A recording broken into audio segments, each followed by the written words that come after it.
I mean, we were just at the point where we're like, we just didn't pull the trigger and do something. And then we lost money. And then it wasn't even like scary after that anymore. It was like the worst thing that could happen just happened. Yeah. So now there's nowhere to go from here but up. This is the Better Life Podcast with Brandon Turner and Cam Cathcart. Cam Cathcart. What's going on in your world? Dude, not much, man. About to go to St. Louis. Yeah, gonna go celebrate your dad? Yes. That's exciting. Yes. Your dad's a good dude. He's one of the best. Yeah, I really like him. 25 years at the local church. Yeah. Or it might be 30 years. It's one of those. They're doing a big celebration for him. So Yeah, you must really care a lot to know that. exactly. he's one of the best, though. He's amazing. You know who else is amazing?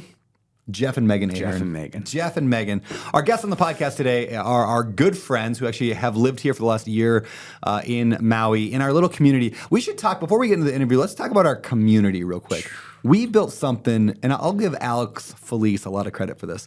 It is like, Alex was like, we need to have a better community out here in Hawaii. We need to like get people together more often. So we started a text message group. That's how it started. Of just people were hanging out after church one day. And it was like Jeff and Megan and us and you guys and a few others. And it grew to like, I don't know, there's probably 30 people in the text thread now that all live in the same area. And then every time somebody does something, it's like, hey, we're having drinks tonight here, or we're going to go to this restaurant or this beach. Everyone just posted in there. And we've got such a solid community right now. It's incredible. I think it's my favorite thing about living here is the fact that every single night, and it's not like these big put on events. It's like, hey, we're going to go to the beach and watch sunset and let our kids run around. Yeah, and then there's somebody shows up. 15 people that show up, and we just get to hang out and let our kids play. And every single night you have something going on. Yeah, it's so much amazing. fun with Even great people. Last night, actually, Jeff posted in the group. He's just like, hey, we're going to Maui Brew. Anybody want to go? I'm like, I'll go. So me and Heather and the kids went, and their kids, and we got to hang out with them. So I would have came, but I was watching my hero. Yeah, whatever. Sports. We We like sports. We don't care who knows. All right. We are going to get into this episode. So today with Jeff and Megan, they're two amazing investors. They bought like 80 houses over the last few years. They've got this phenomenal story of like going from like a real party lifestyle. You're going to hear about that. Getting into real estate, moving across the country for that. You're going to hear about some of the ways that they find deals, which is kind of a unique way of finding deals that we've never talked about on the show. Even 500 episodes of the Bigger Pockets podcast, I never talked about this strategy for finding deals. It's something that you could implement today. Yeah, I love it because you can implement it today, and you don't have to have a sophisticated back end.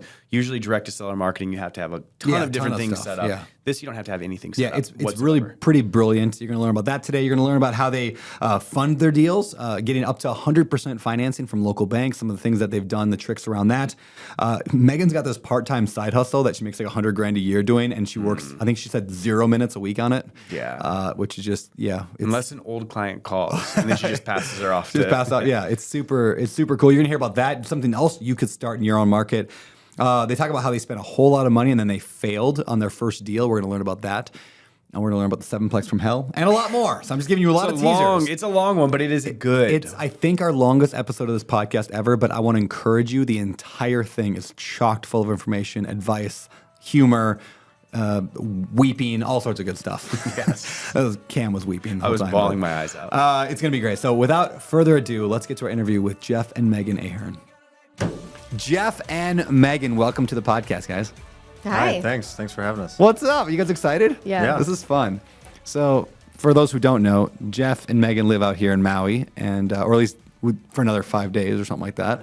And we've had an amazing year with you guys. Cam, me, you guys, our kids going to school together and every day hanging out. It's been a good year. I'm going to miss you guys. But let's go into your past. We're not going to talk about the future because that makes us all sad. Let's talk about the past. So I know you guys I've known you for a number of years.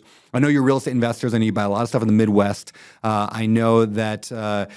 Megan, I know you're a Tatty Investor on Instagram. A lot of people follow you there and learn about real estate from you. I know, Jeff, you're probably the only guy in this room that could like kill me with like 100 different objects in here. And from your military experience, thank you for your service. I don't know if I've ever said that to you.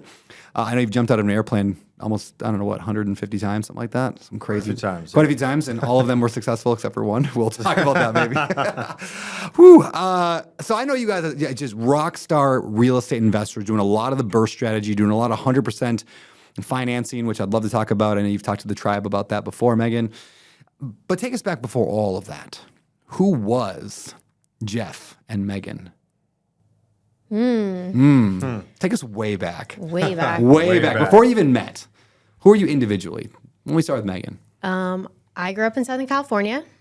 Okay. Man. Yeah, you're like, where do I You're start? way back. Yeah. We're getting into the weeds here. I hated school growing up.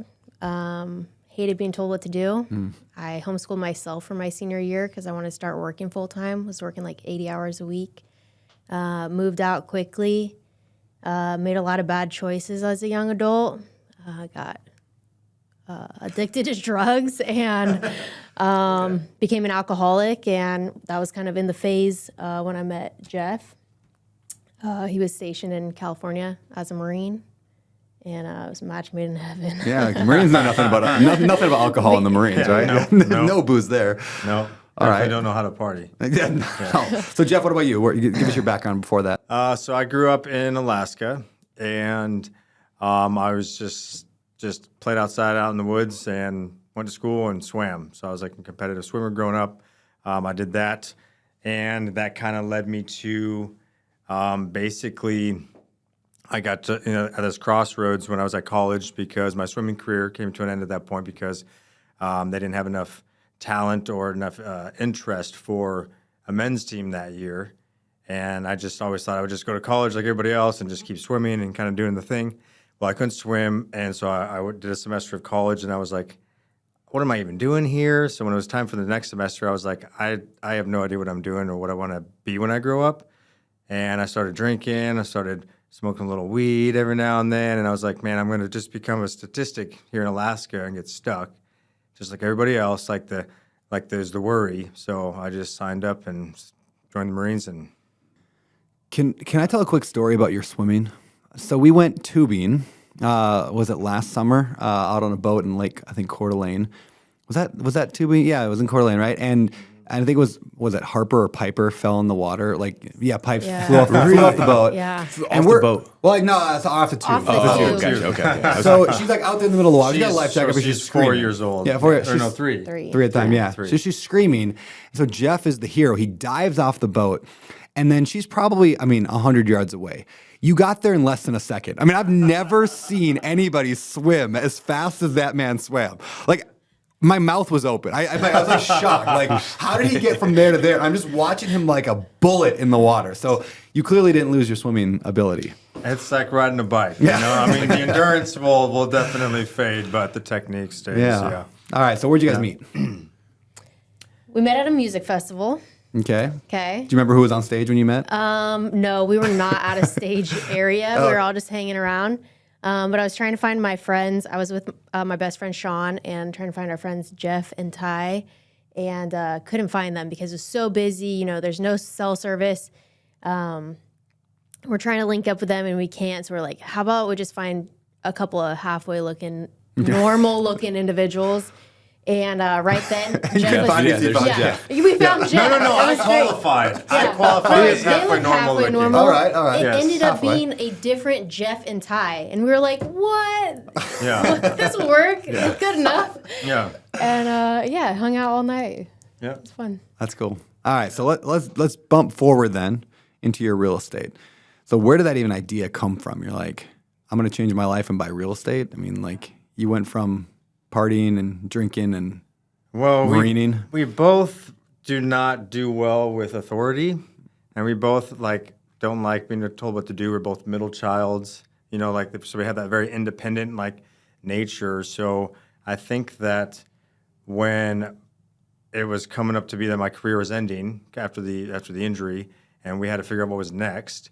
And she had her grandparents that kind of had planted that seed in her, mind so many years ago. So that just kind of all came together. Were your grandparents investors? Yeah, so they were commercial investors, and the only thing I saw was they never worked or they always had money. And so they were traveling, they would give us $50 for Christmas, and I'm like, there's 30 grandkids, that's like a lot of money, how did they get this money? But they would never talk to us about real estate. And I kind of figured it out along the way of they have these few commercial properties paid off, and they get the rents from them. But if you would ask them about it, they would be like, don't be a landlord, it sucks. And I'm like, but clearly it's working. Yeah. So we had to kind of learn it on our own. They didn't hand that to me, but it sparked that interest in it. When did, because I know you guys are sober, so when did that happen? I'm going to go back to that. You went from partying, drinking, drugs to you guys are sober homeschool parents, Yeah. Christians? Like, where did this transition happen? Well, I mean, You're different people today. So we both grew up in Christian homes, whatever that was worth. And then, like, she mentioned, we kind of met at our party phase. We were both in that phase for different reasons, but that's when we met. And so we did that for a number of years, and everything worked fine. Everything went well. We got along really great, and the relationship was just, perfect. It was peachy until it wasn't. And we kind of started fighting all the time when we were drunk only, but we were always drunk. So we were fighting all the time over nothing, nothing actually important, just drunk shenanigans. So we kind of got to the point where we were like, well, if we're going to save our relationship, then we need to change, something needs to change. So we started going around and like church hopping actually. And ended up finding a church that we really liked and decided to get sober at that point. And so that was like in 2015, February. Were you guys married at the time, or? Yeah, we were Yeah. like 1 year into being married. Really? Yeah. Yeah, and it wasn't like I'm going to divorce you if this doesn't change, but it was like the trajectory of our lives, we will not be together forever if something massively doesn't change. And so we both loved each other enough to get sober together and just stick with it. I know this is obviously we're going into the real estate kind of discussion, but could you guys speak to whoever or both, those people who are in that phase right now that are listening to this show? They're in the party phase, they're in the drinking, they're struggling. They know that again, the trajectory of their life is headed to an area they don't want to. How do they make that shift? Because you guys made it and you made it well, but a lot of people never can. They can't stick with it. Yeah, I think that addicts, I think it's more of a personality type. And so if you understand that you are that way, you can choose what you're addicted to. So a lot of times with addicts, you'll see that if they go to rehab, they might give up drinking, but they pick up smoking. And so they're really just swapping one addiction for another. But you can pick really productive habits to be addicted to. So for us, it was like we got addicted to God, and I was going to like small groups every single day to fill up the time where I used to be drinking. And then now at this point, it's like we're addicted to working out, we're addicted to making money, we're addicted to buying houses, and we can all look at that and be like, those are really productive addictions, so I don't have to do drugs and alcohol anymore, That's actually that's a brilliant point, because it is like most addicts I've ever known have just gotten addicted to something else, and you get to choose what you want to be addicted to. So you just choose to funnel it into a healthy. When you think about it that way Yeah, too, something's always got to fill the void. So Yeah. you have to like immediately fill it with something that you want. yeah, and you recognize that behavior cycle, if you want to call it that, in people that have never necessarily done drugs. Like I recognize it in you. I think I've told you that before. And I'm like, well, you're an addict too. And you're like, I'm not an addict. I'm like, nobody has I've 10,000 never- units Yeah. that's not an addict. Yeah, that like, stuck with me since you told me that. Yeah, I'm like, and like yeah. Ryan Murdoch, Yeah, right? yeah. And he's addicted to saving the turtles one Yeah, year, yeah. and then shuts Oh, that yeah. off, and now he's addicted to walking. And it's Yeah, like yeah. that all or nothing behavior Yeah. cycle. But it's next Yeah. addiction that's coming. Oh, Yeah, Murdoch is becoming Crocodile Dundee. That's great. If you guys don't follow Ryan Murdoch on Instagram, it's a great Instagram to follow. The guy just travels all the time and plays with bugs and stuff, and also helps run my $1 billion real estate company. Both, but he does it all. All right. So you decide I'm going to change your life. Where did real estate fit into the picture here? Was that before, during, or after kind of the transition to sober? Yeah. We had started learning about real estate, but hadn't really gotten any traction in it. And then once we got sober, we just got traction like it was nothing. One thing that we noticed when we did get sober is we're wasting thousands of dollars a month on alcohol or the shenanigans of going out while drinking. So we had this extra income that we were like, okay, well, how about let's buy houses with this now? Yeah, and it's like, oh, now we have marketing money. Now we actually have some Yeah, money yeah. to work with. They're like, oh, we can do this. We can actually, give it a shot. Yeah. Yeah. How'd you guys start learning? Did you just like read books? Did you attend courses? Like where'd the initial education come from? We did what is that called? Rich Rich Dad, Dad, Poor Dad Yeah, seminar. okay. Yeah. That was probably one of the first things. Yeah. Yeah. And that's expensive. Like, Dude, yeah. Yeah. Well, it was we like paid a- $30,000. Yeah. It was like a Yeah. 1-day thing, which sold you on the On the 3-day, three-day thing, which yeah, we got yeah. sold, and then the 3-day was to sell you on the Sure. whole big, kit and caboodle, and that's what we did. What'd you get for the $30,000? What Dude, did that? we learned just enough to get into trouble. Yeah. Man, it was like, if you think about it like a textbook, it was like the titles of each chapter. It yeah. did not get into the nuts and bolts of it. Go ahead. No, go I was ahead. gonna say, did it get? I mean, like, so we rip on those expensive programs all the time, right? In the real estate space, we always make fun of it. Bigger Pockets, like, is anti against it, so we're like little Bigger Pockets people, and we all got that opinion too. But I see you today. Would you have gotten here without that? I think we would have. It would have looked differently, or maybe been a different time frame or something like that. I think what's valuable about about doing those kind of seminars is, like, at least for us, is it motivated us to want to get that money back. Yeah. Like, I remember even after we did our first deal and lost money. Yeah. So now we were $50,000 in the hole into our real estate adventure, and we were like, do we just quit and try something else? And I was like, I want that money back. Yeah, At yeah. least. Like, let's try it again. Like, and if you look at it from an education standpoint, anybody paying $30,000, which to invest what we have now, built in, is a no-brainer. Yeah. That's an amazing education. But nobody looks at it that way. And so for some people, it's not good. Yeah. It's not good for some people. They spend the money, they get loans to pay for it, and then they don't exercise any of it, and it just fails. But for certain people, it might be the motivation they need, That makes a lot of sense. even if we didn't learn enough. And were you guys in California still when you guys started investing, or what did that look like? Yeah, so we started sending out postcards, and we got a guy, a motivated seller, and he had a house in Albuquerque, New Mexico. Literally never been to Albuquerque. So But I'm your like, first hey, house deal's was a in deal. Albuquerque? Yeah, it was a long Yeah. distance flip. Were you sending out postcards to Albuquerque? No, but or- he happened to own another house in gotcha. Albuquerque. Okay. He had It already was sold the one for in a house Oceanside. in Oceanside, California, and he was like, I just sold that one, but I have this other one. Which is, just for a quick tip for people listening to the podcast, like, when you're talking to a seller about a deal or anything, and they say, oh no, I'm not interested in selling or whatever, you can always follow up with that question of, oh, do you have anything else you'd want to sell? Because especially if you're calling about a specific property, like, most landlords are going to have multiple properties, and there's always one that is just the dog. They just don't want, like if you were to ask me, they're like, do you have anything you want? I'm like, yeah, that one. Or, like, I don't like my Michigan property. I'm like, I would sell that one right now for $0. Like, and I don't think anybody should buy it. Maybe not quite that bad, but it's like so much drama with that one property. I'm like, yeah, just to get that off my books, I'd be happy. I feel like the landlord has that. Just something. that they Unadilla. want. My house in Unadilla. I'll sell it tomorrow. Yeah. Yeah, it's like, And if not them, then you can also always ask, do you know anyone else that is? Yeah. Looking to sell anything. Yeah. And a lot of times people have an answer for that. all right, so I want to get into this flip in Albuquerque. But before we do, I do want to get to today's show sponsor. Now, one thing we do on the show, it's a little different than a lot of shows, is 100% of the ad revenue goes directly to a charity of the guest's choosing. So where are we sending the money from today's episode? Well, I think we'd like to send it to the Mighty Oaks Foundation. You guys know Chad. I do, yeah. I've obviously been a fan of his program for many, many years. Yeah. And I personally know guys from the teams and stuff that have been through it and have benefited from it greatly. So, so that's a place that's near and dear to my heart. Anything, helping out veterans, especially in a godly way, is awesome for us. So that's what we'd like to do. All right, man. We'll be sure to do that. Today's episode is sponsored by Deal Flow, actually. So Cameron's got a company here called Deal Flow. I'm an advisor in it too, which I'm excited about. The idea is similar to what you guys talked about, right? Jeff and Megan talked about today, which is sometimes you pay for education. It is not $30,000, that's for sure. You should raise your price, man, significantly, because apparently there's people out there that pay $30,000. I'm gonna raise it. Yeah, I got to raise it. Pre-COVID. Pre-COVID. Yeah, it's probably even more expensive today.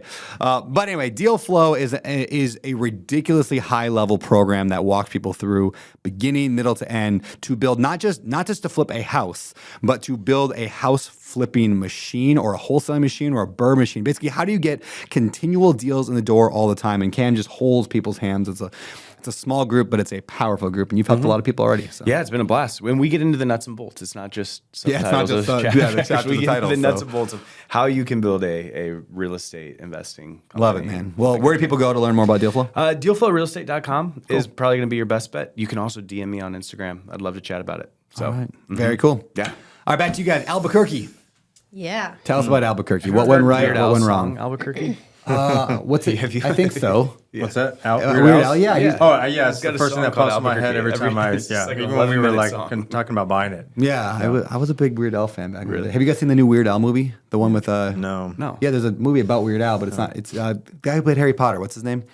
The main character. main guy? Yeah, the main Oh, guy in Harry Potter. Daniel Radcliffe Daniel or Radcliffe. something He like plays Weird Al, and it's like the biopic or whatever. Oh. But Weird Al. Yeah, it's Oh, on. Weird Al. I think it's on Apple TV. There is a picture in existence of Weird Al holding me as a baby. No small way. baby, Really? Yeah. Yep. That explains Before a lot. I went into the foster system and everything. Yeah, it was nuts. All right. Yeah. All right, Albuquerque. Yeah. So tell us about Albuquerque. What went right? Oh, nothing went right. Absolutely nothing went right. I thought, okay, if it's a deal, we'll try to wholesale it. So we tried to wholesale it, couldn't wholesale it. That's Why? Tip number one. It wasn't a good deal. Okay. And I talked to flippers in the area doing it, and they're like, I wouldn't pay more than $90,000 for it. I'm like, those guys are idiots. I'll just do it myself. What did you pay for it? That's 90,000. 122. 122. Okay. Yeah. Which today sounds crazy. Sounds super but- cheap. Should have held it for 10 years.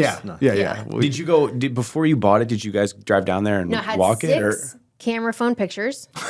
No inspections. 3 of them were probably of the yard. So let's be honest. Yeah. I didn't have anything. And you bought You it. just And I bought it. Bought it sight unseen, basically. Sight unseen. What First about deal? Yep. funding for it? How'd you get funding? We did a subject to, kind of. I knew what subject to that word, and then I just Googled contract for subject to. Didn't understand half of the paragraphs in it, so just deleted that. And then did something with title maybe. And then thought I bought it subject to and put $30,000 into the rehab. Was paying a Craigslist contractor on a draw schedule, and he would say like, okay, after the exterior paint is done, send me $6,000, and after this is done, send me $6,000, and he would send me pictures to show that phase was done. So I'm 2/3 of the way done, 2/3 of the way paid, and I think, okay, I have this long weekend, I'll just drive out. It's not that far, and I show up and. What he had been doing was just painting one side of the house and send me that picture. And he would paint one room on the interior and send me that picture. And so I thought that we were like set finish, and we totally weren't. And then there was a few add-on things that we needed to add that I didn't have in the original scope. So it ended up being an extra $6,000 kind of over budget. He did end up finishing that project. Yeah. Yep. But just obviously took way longer than was expected. While I was there, I hired an agent, a listing agent, and said, if I hire you for the listing, will you check up on this guy and actually go when he wants more money and check on the work? And so that worked really well. He ended up kind of babysitting that project. So I got it to the finish line, but then it was past the selling season. It was already back into like the fall. And so it sat all the way through the winter, and we're just dropping the price, and it wouldn't sell until spring, sold instantly, right when school got out. And knowing what I know now, we should have just pulled it off the market and then relisted it at the same price. We probably would have been fine. You probably could have got some snowbirds to rent it for the winter, right? People coming from the... I mean, it snows in Albuquerque, so they'd be Okay. lost if Yeah, there are okay. snowbirds. Yeah. It snows in Albuquerque. There's one that think goes so, down yeah. there, maybe. Yeah. No, Yeah. Wild. Yeah. It's the realtor should have told us about that and should have known his market. Like, we didn't know. Yeah, yeah. We didn't know. Like, oh, if it hasn't sold, it's not going to sell now. Yeah. But we could have got probably our original price and maybe even made something on it. What'd you guys list it for? Ooh, I don't remember the original numbers. I don't even remember. I don't know, man. 210 or 210. something. Something around there. Yeah. I got it all written down somewhere. But Yeah. Yeah, We so- ended up losing 20 grand after. We didn't factor in closing costs. We didn't factor in Oh, yeah. commissions, like all the things. We didn't factor holding costs, or maybe we didn't factor enough. It it was a learning lesson for sure. I think we learned more from that deal than we did from the $30,000 course. And it was only 20 grand mistake, you know? It's a bargain. Yeah. And you know, the thing is though, is leading up to that deal was countless hours and nights of trying to market, trying to kind of do things in the wrong order, working on business cards, working on a logo and a business name and kind of things that didn't matter, but also things that did matter, and just countless hours and nights pouring into just deals and analyzing. And we got like analysis paralysis too. And until that first one, I mean, we were just at the point where we're like, we just need to pull the trigger and do something. And then we lost money. And then it wasn't even like scary after that anymore. It was like the worst thing that could happen just happened. So now there's nowhere to go from here but up. I think that's huge for a lot of people that are wanting to get into real estate is just do your first deal. Like I wouldn't suggest losing 20 grand. You don't want to do that. But if you can do a deal and you break even, you're getting free education. Like you're learning the systems, the processes. You're learning how to manage a contractor, how to meet with an agent, have them go check up on the house. You're learning so much. And if you don't make a lot of money, who cares? You've learned a ton. Again, don't want to lose 20 grand. But well, I actually worry. Yeah, I worry more about the people who, and we've seen a lot of this over the last 5-6 years in real estate, who are like, I just flipped my first house and like the contractor didn't even show up, and so I just, didn't know what I was doing, and I made $100,000. And I'm just like, one, I hate you because oh, it's so much work, and like, but two, they never last. Like almost never last. The people who make $100 grand their first deal because it was just they bought it in May and sold it in August, and they barely did anything, and they made $100 grand. It's just too easy. You learn from pain, right? You learn from the struggle. And again, some people, maybe their first deal did well, but I see it over and over and over. People do one deal and then that's their expectation is that real estate's easy. It's going to be quick. They're going to make $100 grand in every deal. Yeah. Did you lose money on your first deal? I think I made like 15 grand maybe, really? But I did all the work myself on that house and I fixed up everything myself. And I scraped by too. We made money, but if you added in the man hours, the man hours, we would have lost a ton of money. Yeah. Well, there's just so many variables. You know. So like even now, it's like with all the experience that we have at this point, we still every now and then there's a project where didn't make anything on that one. There's so many things that can come up that we still haven't learned about, even though we've learned so much. Yeah, it's actually one of the reasons that Open Door Capital we buy in funds. We'll buy like 7 deals at once because like even though like I hope all 7 will go well, if one doesn't, I'm like, all right, well that didn't work out so well. Like we broke even on that one, but we made money on these 6. Okay, great, we're still up and we do that on purpose because when you just do one-off deals, it's hard. That's why flipping one house a year. Like I was doing for years, it's harder because like that one deal doesn't make money. I'm like, I spent a whole year, and it's got to work long enough to last you. Yeah, it really does. Hey, coffee's here. Carson's here with coffee. Look at this. Oh, you're a beautiful man. Thank you. We got. I just want to explain these drinks real quick. We have a black coffee for Cam. Amen. We have a black coffee for Jeff. This describes our personalities. We have a fluffy cappuccino for me, and then Megan, what did you get? A caramel oat milk latte. Hey, to black coffee. There's nothing better. No, it's just for Jeff. I've already had 3 cups of black fluffy coffee. drinks. Yay. Fluffy drinks. All right. So Gotta do a temperature check here. You got some burn your face off. Today's episode is brought to you by Akamai Coffee in Kihei. It's great. Best coffee shop on Maui. I wonder if they'll give me free coffee for saying that. They're not actually a sponsor of this show, I'll but say I'm gonna for free cinnamon rolls. Oh yeah, so good. They have cinnamon rolls? They're overly decent. Like Monkey Pod's Burger. Yeah. They're really decent. For free, absolutely decent. Do you know who has a great cinnamon roll? That cinnamon roll place. Oh, it's just called the cinnamon roll place. The cinnamon roll place. It's amazing. Absolutely. It's so good. The first time I went there, though, was not. I didn't think it was that good, and I was like, "Oh, this is not that great." And then I didn't go back for 5 years, and then everyone kept talking about it. I'm like, "You guys don't know what you're talking about. You haven't had Heather makes some good cinnamon rolls." Yeah, we were there with you. Yeah, and then we when went back. You had and that it was after the change. fires. Yeah, we went the second time, Yeah. and I was like, "This is the best cinnamon roll I've ever had." when everybody stayed the night at my house. Yeah, at your we went house. there. We had, all of us stayed the night at Cam's house during the fire. And it's not Sleepover. Sleepover, yeah. Big Big family. family You can sleepover. have it more often than once every 5 years, but it's not something you can have often. No, I it's have it rich. too often, and it will ruin the rest of your day. If you eat an entire one of them. Oh, I've done it. Yeah. I do it every time. And I know better every time. Yeah, and you still just do can't it. stop. I want to go into the rest of your real estate, but let's take a quick detour here because we're talking about cinnamon rolls. You guys are the most in shape couple I know. Ridiculously in shape. Have you always been that way? Where did that come from? I know you said the addiction thing you channeled into working out, but how do you just constantly like eat cinnamon rolls and then look like the way you do. I did Like- see Jeff do 600 pull-ups in an hour. Did you really? Okay, that's how. Okay, moving on. Next question. Yeah, so No, you like, can you either guys watch are- what you eat, or you can just slay the workouts. Yeah. Just overly is dumb. That's what I do. So that way I just eat whatever I want and still Yeah. look okay. That's Or smart. you could do the foo-foo workout. What is it? It's not foo-foo. What is the thing that you do? Pilates, Legree. Legree. It is so not foo-foo. And then you would have to watch what you You eat. guys have been Or afraid you can to watch come what to you Legree. eat and work out ridiculously been afraid. crazy for consistently for a very long time, and then you can look like Gabe, Yeah, that's true. which we all, I mean, we all want want to to, look but like yeah, we all want to look like Gabe. Yeah. Jeff has such a man crush on Gabe. Gabe's I do. Gabe's legit. Gabe has the world record. You know that for like diamond push-ups.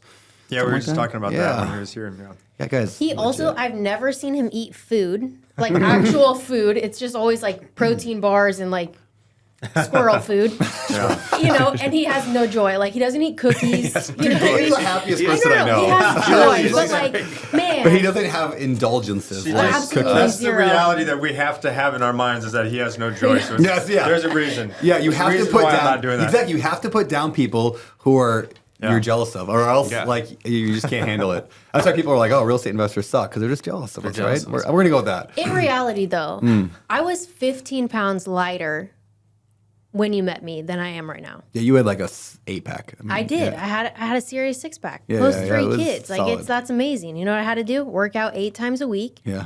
And have no joy. Yeah. And never eat a cookie. And So- now I say yes to the cookies and joy. Yeah. And only work out like 4 times a week. Well, you're doing well. All right, let's move back to real estate. So Albuquerque, you're down 50 grand. Yep. You have 30 grand on education, 20 grand on a deal. What is going through your mind at this point? Are you thinking of giving up, or is that just not an option? Like, what's going through your mental? We had also bought a live-in flip house hack kind of thing in California right at the same time we bought the Albuquerque house. So we owned that. We were working on it, but it definitely, we had to kind of reconcile that in our brain of like, are we just not good at this? Does it actually not work? And we were going to like RIA meetings, and I knew this flipper in the town we were in, and I would just show up to his flips and talk to him and help him out. I'm like, if Jason's doing it, like it is real. And so we just decided to keep going with it. But there was definitely that fear, and then also that layer of debt that kind of held us back from doing our next deal. When did you guys make the decision? Did you keep investing there? Because I know at some point you guys moved to the Midwest. How did that come about? And we really wanted rental properties, which was almost impossible to wrap our mind around in Southern California. And Yeah, the numbers just didn't work, obviously, and we weren't working with much, so it was like a very expensive market and competitive market, and the numbers didn't work anyway. So it's like we need a new market. So, and this is when I was still in the Marines, so I had friends that were getting out all the time, and we would ask them like, "Oh, where are you going back home to?" Like, "Oh, I'm going back home to Indianapolis, or I'm going home to Podunk Town here in Kansas, or I'm going." And oh, tell me more about it. Tell me more about all about it. You know. So we were trying to find a market that hit all the demographics we were looking for, was affordable, had a good rental market, had growing businesses, industry, and all the things. And we had some friends of ours that we met at our church in California that we started going to. And he was a friend that was also in the Marine Corps, so that's how we met, because we were both stationed at the same place, but I didn't know him from the Marines at all. And but he had gotten out a number of years before I did. And he's from Lincoln, Nebraska, so he did his time in the Marines and then went back home to Lincoln and brought his wife there from California, and she became a realtor and started doing real estate.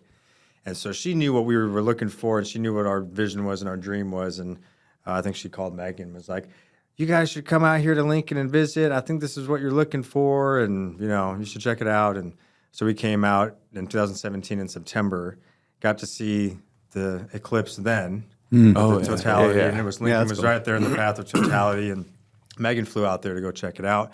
I was still working, I was still in the Marines, and then she called and was like, "This is it. I think this is it, and I can't make this decision by myself. You got to come out here." So I took leave and flew out there, and then we got to see the eclipse, and it was like this sign from that's awesome. from God or the powers that be, like, this is where you need to go. Yeah. And so Yeah. And it was like the one beautiful week of the year that Yeah, it Lincoln was ever such gets. a bloody lie. I was like, it's beautiful here. It's green. It's sunny. It's like perfect weather. It was like the 1 week out of the year that's like that in Nebraska. I had only been to the Pacific Northwest in July once or twice before moving there, and I was like, Seattle and Pacific Northwest is the most beautiful place in the world. It's unbelievable. And then I realized it's only beautiful on July 6th. That's it. There's one day, and I just happened to be there 2 years in a row, and I thought it was beautiful, and it was a giant lie. Yeah. It just rains 300 days a year. Yeah. So when we were there, we put an offer in on a triplex, a quadplex, and a single family. Oh, We- wow. Yeah, we got. I know we don't. Yeah, we we don't just dick came around. out of the gate swinging, you know? Yeah. So we got the single family accepted. We flew back to California, finished getting him out of the Marines, sold everything we own in California, including our house, so we could take that equity into our Nebraska deals. And we moved into a travel trailer, 30-foot travel trailer, and parked that behind our flips and burrs for the next year in Nebraska Wow. until we could kind of prove to ourselves that it actually worked. You know, what's funny about that too is because I think back to like Robert Kiyosaki's original, Rich Dad Poor Dad, thing. And it's like, how do you get out of the rat race? So you increase passive income or you decrease expenses. Yep. And so that was the big thing for us is when I was getting medically, separated from the Marines, it was our income was about to cut back drastically by more than 50%. So we had to cut back expenses drastically. And so when we sold the house and sold everything and lived in a trailer, we actually had more money at the end of every month than we did before with both of us working. Wow. Yeah. Yeah. So tell me about that. So you got medically discharged? Yes. Yeah, so, can we talk about that story? Because it's a great story. If you're up for sharing it. like the whole Yeah, incident? Yeah, the whole incident. Oh, how much time do we have? It's hard to describe it in great detail unless you understand how the parachute systems and things work. But so I'll try to do my best here.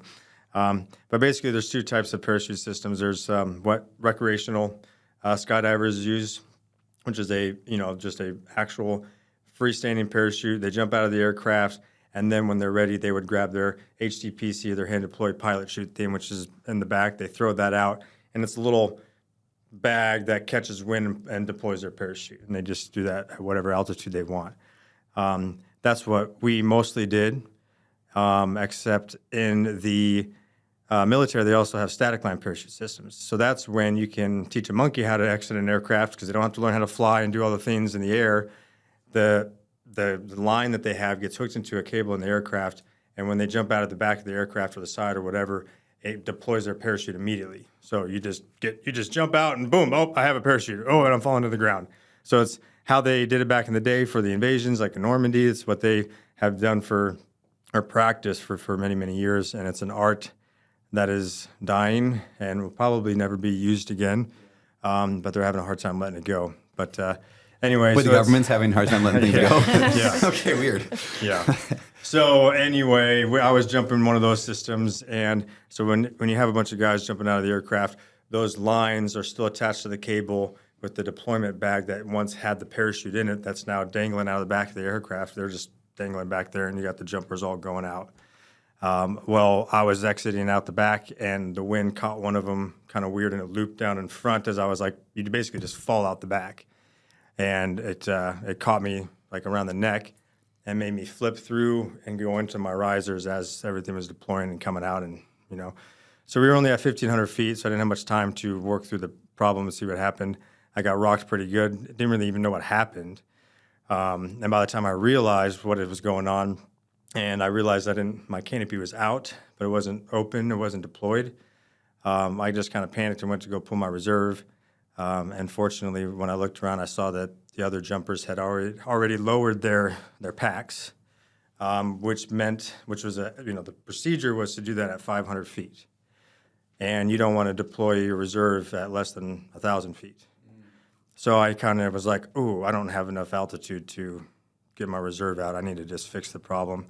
So I was able to kind of work Dude, that's a crazy decision. It's like, do I get the reserve or do I fix the problem? Because if you choose wrong, you get one shot. I almost chose High wrong, stakes, for sure. and I probably wouldn't be here if I had, So I fortunately, It was all muscle memory. It was all like the training. The only reason why I saw that I should not pull my reserve right now is because like my whole body went through the motion, like eyes on the horizon and get ready to pull and free fall again and get, like I was thinking through the whole thing and the muscle memory kicked in. So I looked straight ahead to pull the reserve and then was like, oh no, don't pull the reserve. Yeah. So, anyway, so I got the twists all out. I got the canopy open and then I hit the ground. I just hit it really hard.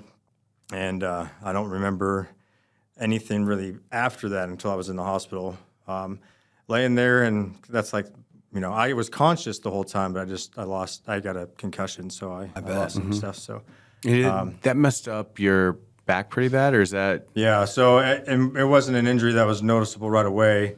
They kind of banged up my bruises and my neck sprain, kind of the things that they knew about. And my back wasn't hurting me at the time. So they didn't even look at it. And then they sent me on my way, and I was on light duty, limited duty for a number of weeks or month. And then after that, I got back to regular duty and started kind of trying to run again and do my thing, and my back was just hurting. And then it just got worse. I got stuck a couple of times, literally stuck, couldn't move. And It was wild. He would be walking and he would just lock up. Like one time he's jumping out of the back of the pickup truck with a packet of shingles or something, and he just locks up, and so he just falls out of the pickup truck, and it got so bad that I kind of didn't want him to be holding our newborn, because I was like, if you fall or it's not something you can control at this point. And when he got out, he couldn't stand for more than 15 minutes at a time. Really? Yeah, it was really bad. Wow. Yeah. So, But here you are. here I am. Yeah. Crazy, man. Nuts. The back, is it still bothering you? I mean, is it still bad today? No, What's the story with that? I'm 100% now. Did that just come back or over time, or how did that? Well, so I that had to do physical therapy. They had me doing acupuncture. They had me doing chiropractic, the whole gambit of stuff for a number of years. And nothing was really seemingly working or really kicking in all that well until I started. I needed to work out. During this part of my life, I was depressed. I was still eating as much food as I ate when I was active duty, except now I was I can't even stand. So now I'm just gaining weight and just a blob of nothing. So I needed to fix that. And every time I try to work out, I just hurt myself. I couldn't even do curls. I couldn't even sit down on the seat and just do curls because just tensing my core to engage any muscle that heavily hurt my back.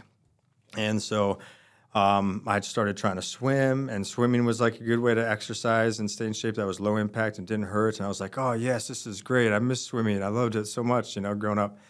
But then the nerve damage to my whole left side of the body, I couldn't pinch my hands together. I couldn't make a paddle on this hand, so it just frustrated me. I tried to pick up the piano again, and then those fingers wouldn't work. I couldn't even feel. I had no feeling, so I couldn't even tell if they were hitting the keys or not. So that frustrated me. So I was desperately trying to find a new hobby or habit because my whole life was getting stripped away, and it was all not working. So it was I was kind of just in a bad place there. But finally I got to get into the gym and do something that worked, and I tried doing calisthenics. And I was able to work out. It wasn't hurting my back. It was all body weight. It was all just I could start as basic as humanly possible and work up to as far as I want. And I realized that all my life, all my time in the Marines, when I thought I was big and bad and buff and had a strong core, I did not.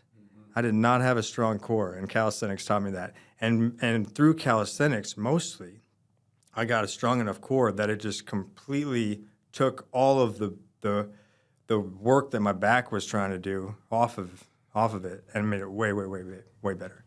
That's awesome. By the way, Legree. It's just literally, it's literally calisthenics, is that how you say it?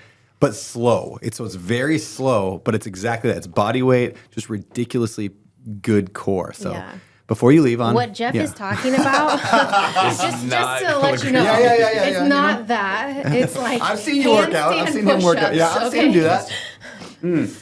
It's not I'm yoga. taking you guys to Legree before we. You got 5 days. You got 5 days to go to Legree. I went this morning. We're gonna go tomorrow. You too. Okay. It's gonna be great. We're trying to do So that all good. year. All year, man. I don't know if I want to take you though, because no matter what, no matter how hard it works, there's no way you'd admit it. Oh, no matter Megan- what right, happens, Megan will be like, we whatever. will Yeah. ruthlessly, Yeah, you will make fun of ruthlessly you make about fun of it me for forever. forever. I know. It doesn't Yeah. matter. You can walk out of there and be like to each other, be like, "That was the hardest workout I've ever done." Don't tell Megan Don't you tell like Megan. something. Yeah, because correct. She's like the going to monkey pot destroy burger. it. If I would have said the monkey pot burger is terrible, she'd have been like, "No, it's great." It's the best thing But I've ever instead, No, it's absolutely no, it's terrible. a great. It's the top 5 best burger on the planet. It's the most plain. No, it's so good. That guava sauce on it. I will yeah, say that something about it. the So good. strawberry The strawberry pie is one of the best things on the planet. That's where I do disagree with You're you. a liar. You're just a liar. I've never heard this out of Cam's mouth, and I'm Yeah. so happy No, about you it love right the now. pie. You like the pie. I mean, it's You not lo- even strawberry pie. I And know, you're it's always like, cream oh, you have cheese. the best strawberry pie. I'm like, I this is haven't had whipped the cream pie. with Does a it have- you've not thinnest had it? slice of strawberry on it. dude. That's because it's totally No, it's so good. It's Average. so good. Oh, you're so wrong. I think the burger's Right great. now, the burger's great. It's a great burger. Anyway, the banana cream pie. Banana cream pie is Maui good. pie Maui pie. is- But There may be a banana cream pie coming Friday night to our little luau that our kids are doing for us. Yeah. Nice. All of our kids are putting on a luau for all the parents. It's gonna be amazing. It's going to be amazing. And apparently Heather's making a banana cream pie. So I'm in. excited for that one. Back to real estate. Heather's my You kind of guys- woman. Oh, Oh, she's so good. the right? snickerdoodles yesterday too. I just Yeah. thought, Did they make it why home did, for Why Jeff? did we not Did you mother? eat both I of didn't them? get any. Okay, good. My kids ate it all. I did get on my one. own. Yes, They bragged about it She when I was got home. faithful in the cookies. Yeah, Lexi good. wasn't.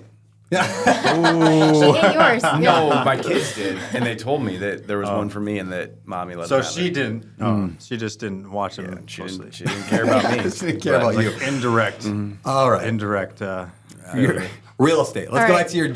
Where are you at today? Let's fast way forward. Where are you at today? What's your portfolio like today? How many deals do you do? And then I'd love to touch on what else do you do besides just real estate. I know you got some other income. Both of you make income other ways, so I'd love to cover all of that. Yeah. Go. So we've bought about 80 properties. Most of them are flips. Some of them are rentals. A few of them are wholesales if we need the quick cash or whatever.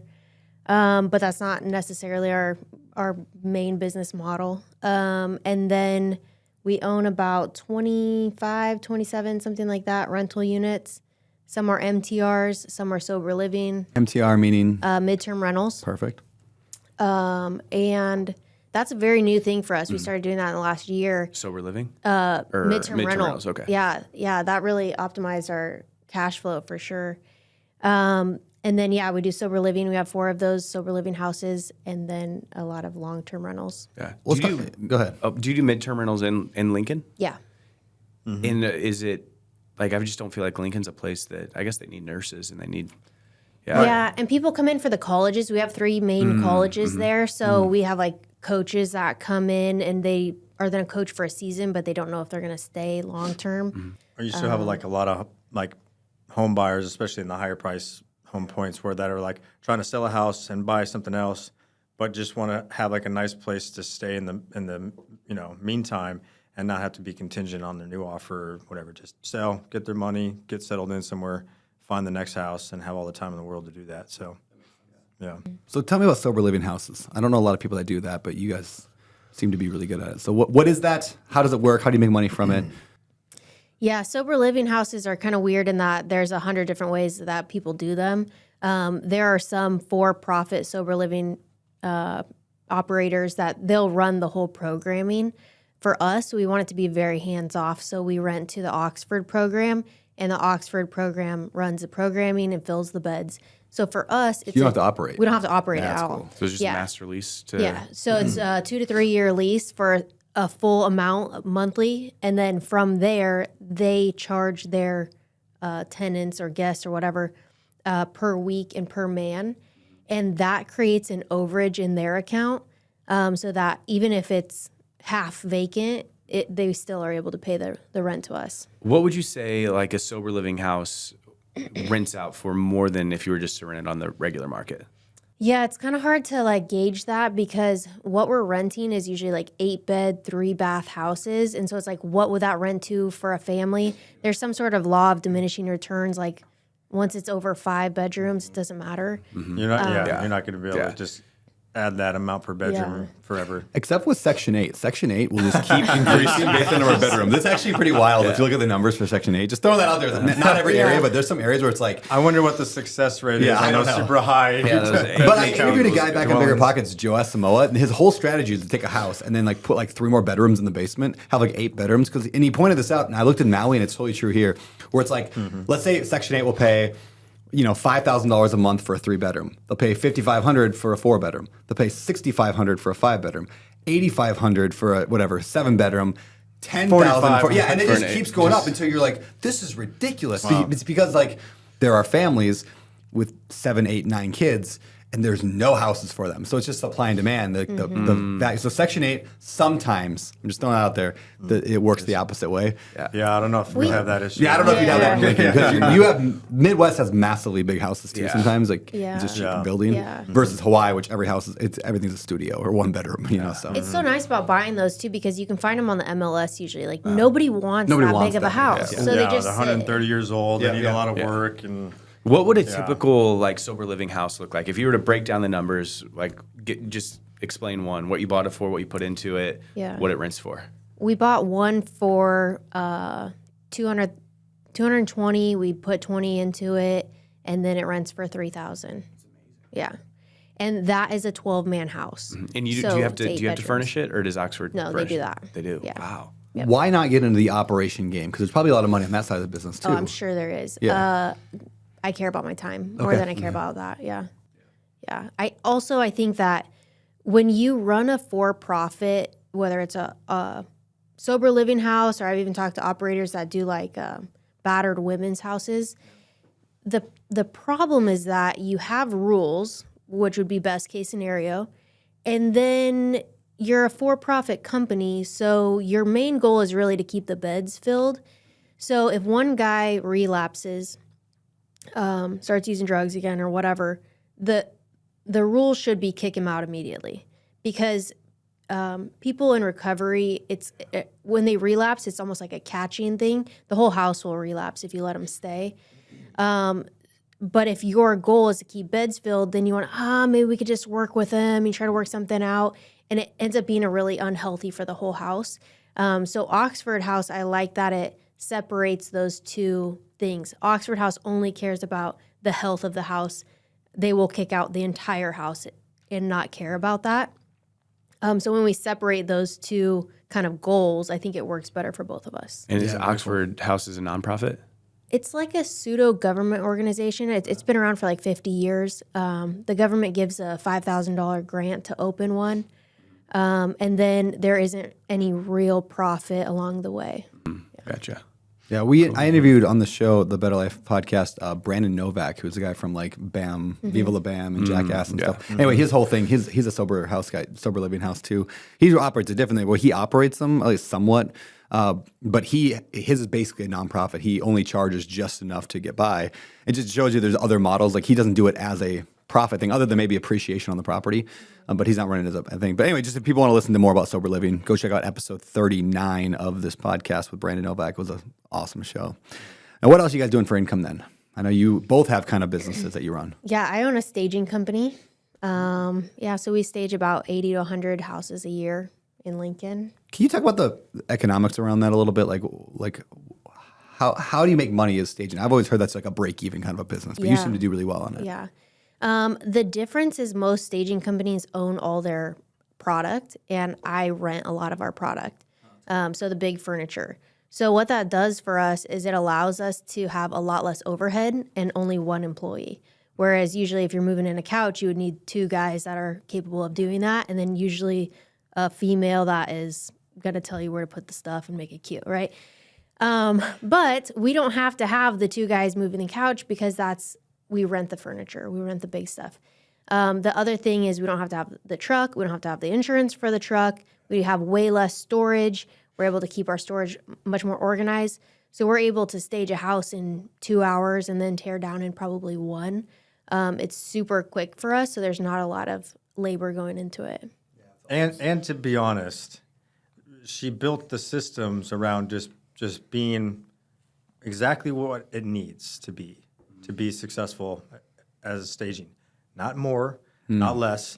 And a lot of people, when they get into staging, they just get all caught up into the Yeah. design and but it'd be so cute and buy this and get this and get this. And then next thing you know, you're packing out all the closets and wardrobes with clothes and shoes. Like, nobody needs that. That's not going Yeah. to help sell the house. Yeah. Yeah, it looks good, but I need to be able to visualize space. Yeah.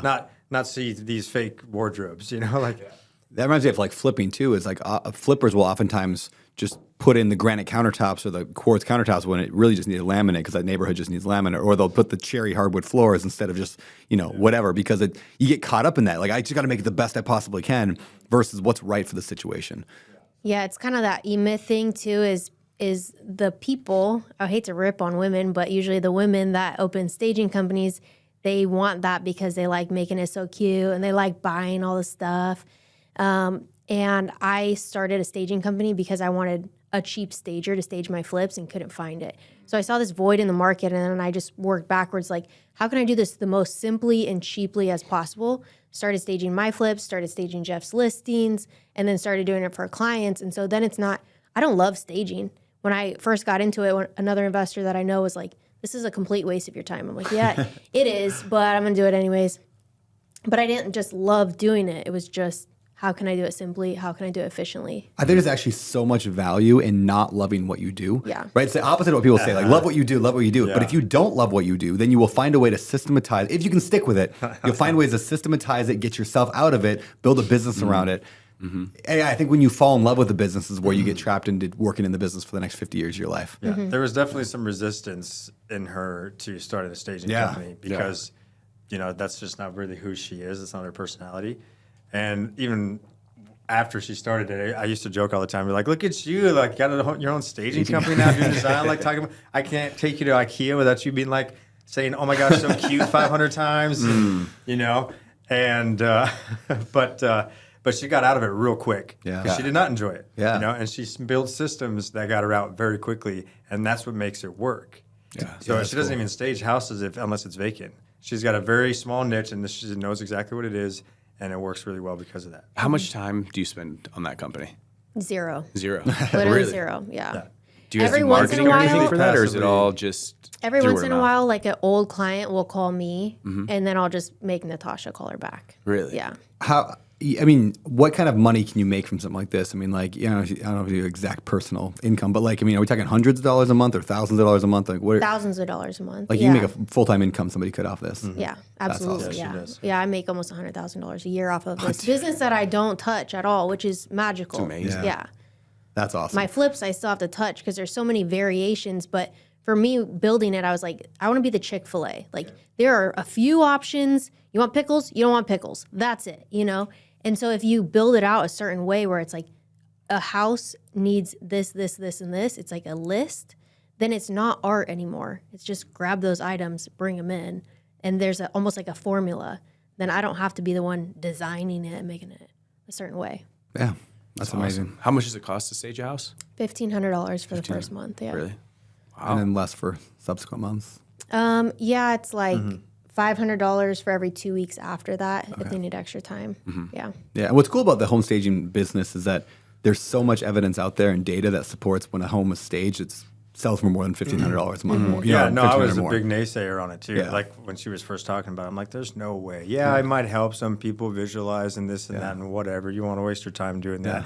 No one's going to actually pay more, overlook faults, or do other Yes, they will. do. Yeah, they 100%. definitely will. Yes. I learned, yes. Do you stage your houses yet? Every single one. Do you? Okay, Yeah, yeah. I would always stage Yeah. mine. From the have to. beginning. Is that what you pay for it? What do you pay for Oh it? no, we're more. We're like 2,500 to. Sounds like Megan should open up a shop in based St. Louis. on Louis, here we come. Square That and the, like, footage. the professional photos, like, Yeah. and it doesn't even matter any price point. Any price point. It blows my mind when I see listings without professional Yeah. photos. It's like, this I know, looks me so too. bad. Yeah, me too.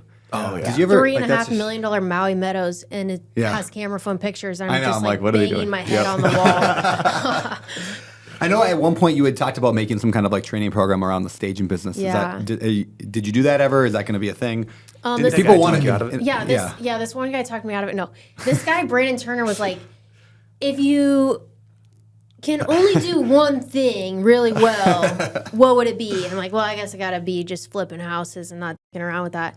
But then this guy, Brandon Turner, he's got all kinds of things. So what a loser. He's apparently not taking his own do what I advice. say, not what I do. Yeah, Right? yeah. Yeah, but you see how stressed I am out of my mind most of the time. I do, and I'm like, So, that's yeah. good advice. Yeah, You that's should good take it. I don't think it would be. I do actually think that someday you should, when things slow down. I think you could make a good income off of teaching that because it's like the perfect business. You teach people. You don't even have to charge a lot of money for it. You teach people how to stage a house and build a simple business so they can make $100,000 a year, not working very hard at it. It's truly simple Yeah. that like almost anybody can do, and it's like low cost of entry. Yeah. What we should do is Yeah. like a Maui masterclass and just do that topic. So it's staging like you're not doing it on. It's just like one weekend. You get to go have fun, hang out on a boat, spend 2 days teaching people, and then they go home and they pay $5,000 to learn it. Like that's what we should do. There's a guy. See, you like this You're idea? such a He wants another Rome subscription. I do. I got to find a way to pay my way into. There's a guy private in the jet, St. but- Louis market. He does that. He teaches people. Well, he teaches all over the United States how to start junk companies, junk removal companies. Because it's so easy. It's you get a truck and you hire 2 employees and you pay them $25 an hour. Yep. And I'm actually a huge fan of that model of education where it's like, I'm going to pay for this specific thing, not $50,000 for a bunch of workbooks and, whatever. It's like, this is somebody who does a thing. And there's like, here, let me just teach you how to do this thing. Yeah. And I'm going to help you start your own There's business. so much opportunity for that everywhere. For just to be just for any business model at all, just to go like down the middle, like not be the worst and not be like she says the Chick-fil-A joke with their staging company. She's like, if you want filet mignon, you can go get that. And you can pay $5,000 and get your closets all filled with clothes. Nobody cares. Or you can pay a lot less and get something consistent, good enough, like quality. You know exactly what you're going to get every time, and that's like her business model. And it's like you can go to the Midwest and you can start a grass company and be very successful just by being consistent and doing a good enough job. And like that, right down the middle. You don't have to be the best or the worst, but there's just a huge lack in that everywhere, not every industry that we see. I like it. So what about you? I know you're an agent. She mentioned that you got clients and just listings. When did that come out? How active are you in that? She was supposed to be the agent. I don't like reading. Like when we were first talking about going for broke and doing real estate, when I was still like getting separated from the Marines, she had purchased all the books and everything for her courses to get a realtor license when we were in California. I don't think she opened up any one of the books once. Then They we were moved so to thick. I was like, I'm not then we doing moved to this. Nebraska. I've taken the class 3 times she and was never like- finished Fail. it. Yeah. And she was I like, never take she's like, you need to be, you need to be the realtor. And I was like, what, me being a realtor? Like, no, that's not, no. Do you know what I've done? Do you know who I am? No, I'm just kidding. And she was like, I don't know. I realized that it was not going to be good for her anyway. Yeah. Because I know like there's rules and things that you have to follow. And so I was like, well, if we, for sure. right, at least I know how to follow rules. It's Marine Corps for 12 years. Like, so I know how to do that. Megan does not. And I knew this and I know this.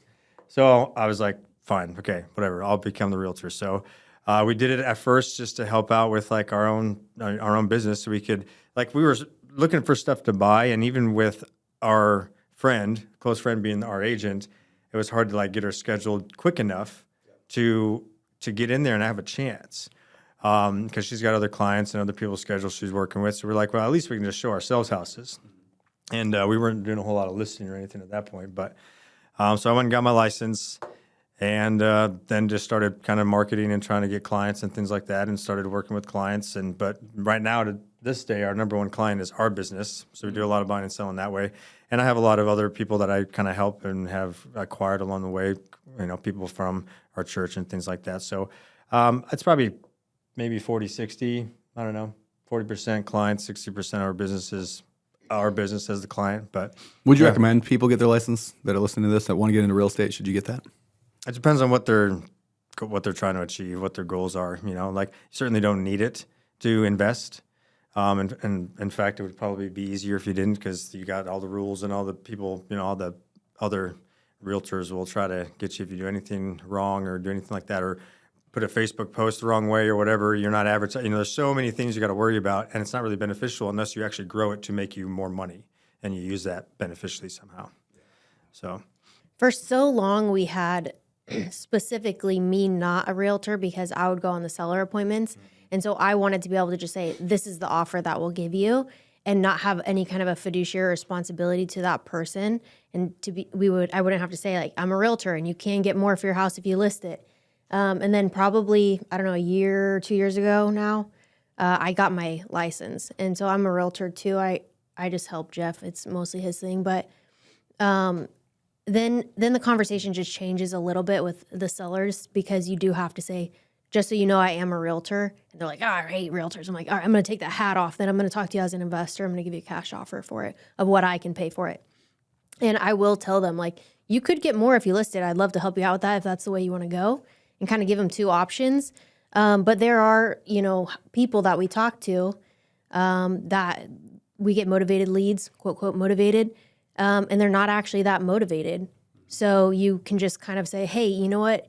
You have time. There's nothing really wrong with your house. Let me list it for you, and I can get you top dollar for it.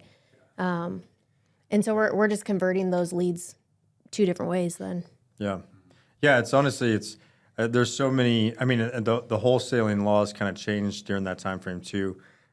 We'd always just kept one of us to be an agent so that we could kind of just like, I do the agent stuff, she does the investing stuff, so there's no like gray area there. And then it changed, and then it said you have to be a licensed agent now to like wholesale, at least, in our market. So I was like, well, it doesn't matter now. She might as well get her license and be able to like help and do things. And so we've been doing things like that ever since. But, we've always told people the same thing though, whether she was an agent or not. We always, told them like, you can get more for this if you listed it. But just being honest about what that all entails with the closing costs, inspections, and time on the market, and all the things that can go into that. A lot of the times people are like, I want the easy button. I don't even want to do it. So there's a big stigma around wholesaling, and like almost every single off-market deal we've gotten, they are like, I do not want to list for whatever reason, a number of reasons. But yeah. So let's talk about getting those deals. Where are you finding properties today? Where are you finding these deals? And are you still in this market? Yeah, we are. We buy probably about 15, 16 houses a year is kind of the rate that we've been going at. We bought that many this year. And we're only not even halfway through the year. Yeah. So it's and you did that from Maui, 5,000 miles away. It's Yeah, amazing. Yeah. I think it's definitely just like an exponential growth curve naturally. But we're getting our leads from mostly pay-per-lead services. I'm not super good at marketing. I hate managing VAs of like the cold calling, the text blasting, all of those things. So I like just having those inbound leads. What do you mean pay per lead? Like what's that? What's that mean? Yeah, there's one called like need to sell my house fast.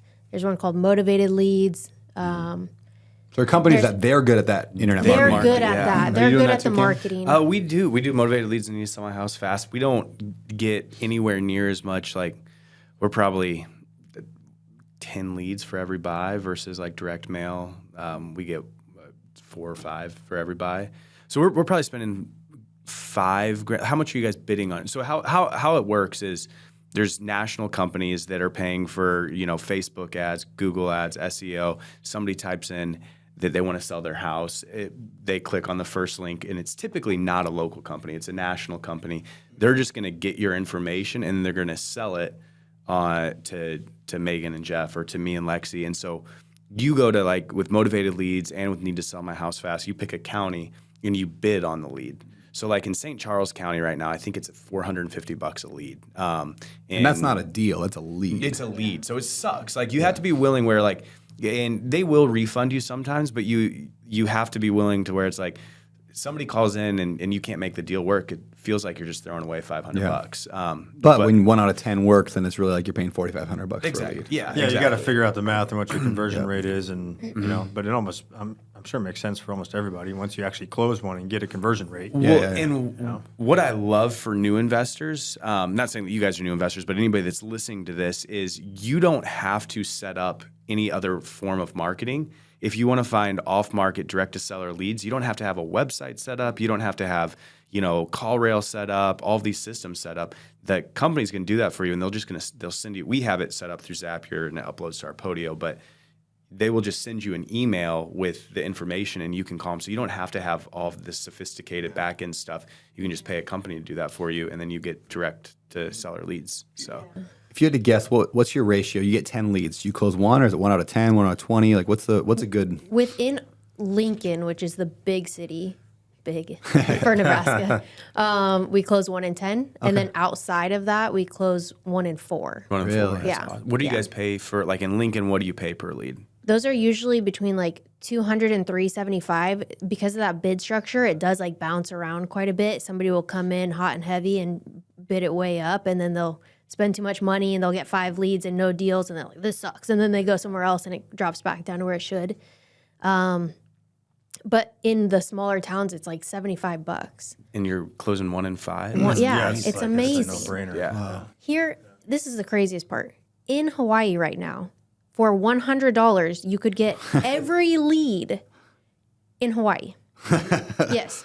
$100 a lead. Are you kidding me? Even if you're closing 1 in 10, that's stupid. $1,000. If you're closing 1 in Closing 1 in 100, 100, you're yeah. probably Better still. believe Yeah. she was doing it. Yeah, 'cause she was there's- doing it. Yeah. Except that I couldn't like, pronounce how do the you say that street street names. name? That's such a problem. Actually, that's why in Hawaii, if you're not like- local, You have to have a Yeah. local you're going to be Yeah. 1 in 1,000. And we realized real Could've quick, been like- it was like, yeah. no, this is not going to work. I would literally, if I Yeah. was going to do that here, I would literally hire a local Hawaiian Yeah. like resident who's lived here forever, and Yep. I'd pay him really good money to be my sales guy, Yep. and they're the ones that answer the phone every Yeah, time. I would just bosh every Yeah. single one. I'd be like, yeah, your house on Hookah, Pani Lolly. Poo. Yeah. And they're like, Pani Pu- no, Pani Pani Po'o? Po'o. And I'm like, Yeah. oh, bye. That was me, Well, by this the way. conversation, yeah. So you were doing that's. I do think that there's something there for people that live in like a smaller market on these pay per lead, bidding on these leads. Where like I was just talking to somebody the other day in his county, you could buy leads for $75 a lead. I don't know how many leads are coming in his county, but I'm like,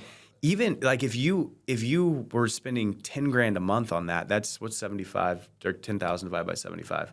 It's 100, 120, 120. Like you'd be getting 120 leads a month. Like I guarantee you that you close 1 in those 120, and that makes you more than 10 grand. Yeah. The problem is those $75 counties usually Don't get 120. don't leads, get yeah. 120 leads. Yeah, you're so you either capped. have to get more counties, little turd counties, or you gotta Go to a bigger Yeah, go county to a where bigger it's county. $400. Where a we're lead. paying for the yeah. competition. Yeah. But like I've been talking to those people that run those companies because I want to know what their back end looks like. Some of those counties, like they're saying in Arizona, they have one county that will have 200 leads a month.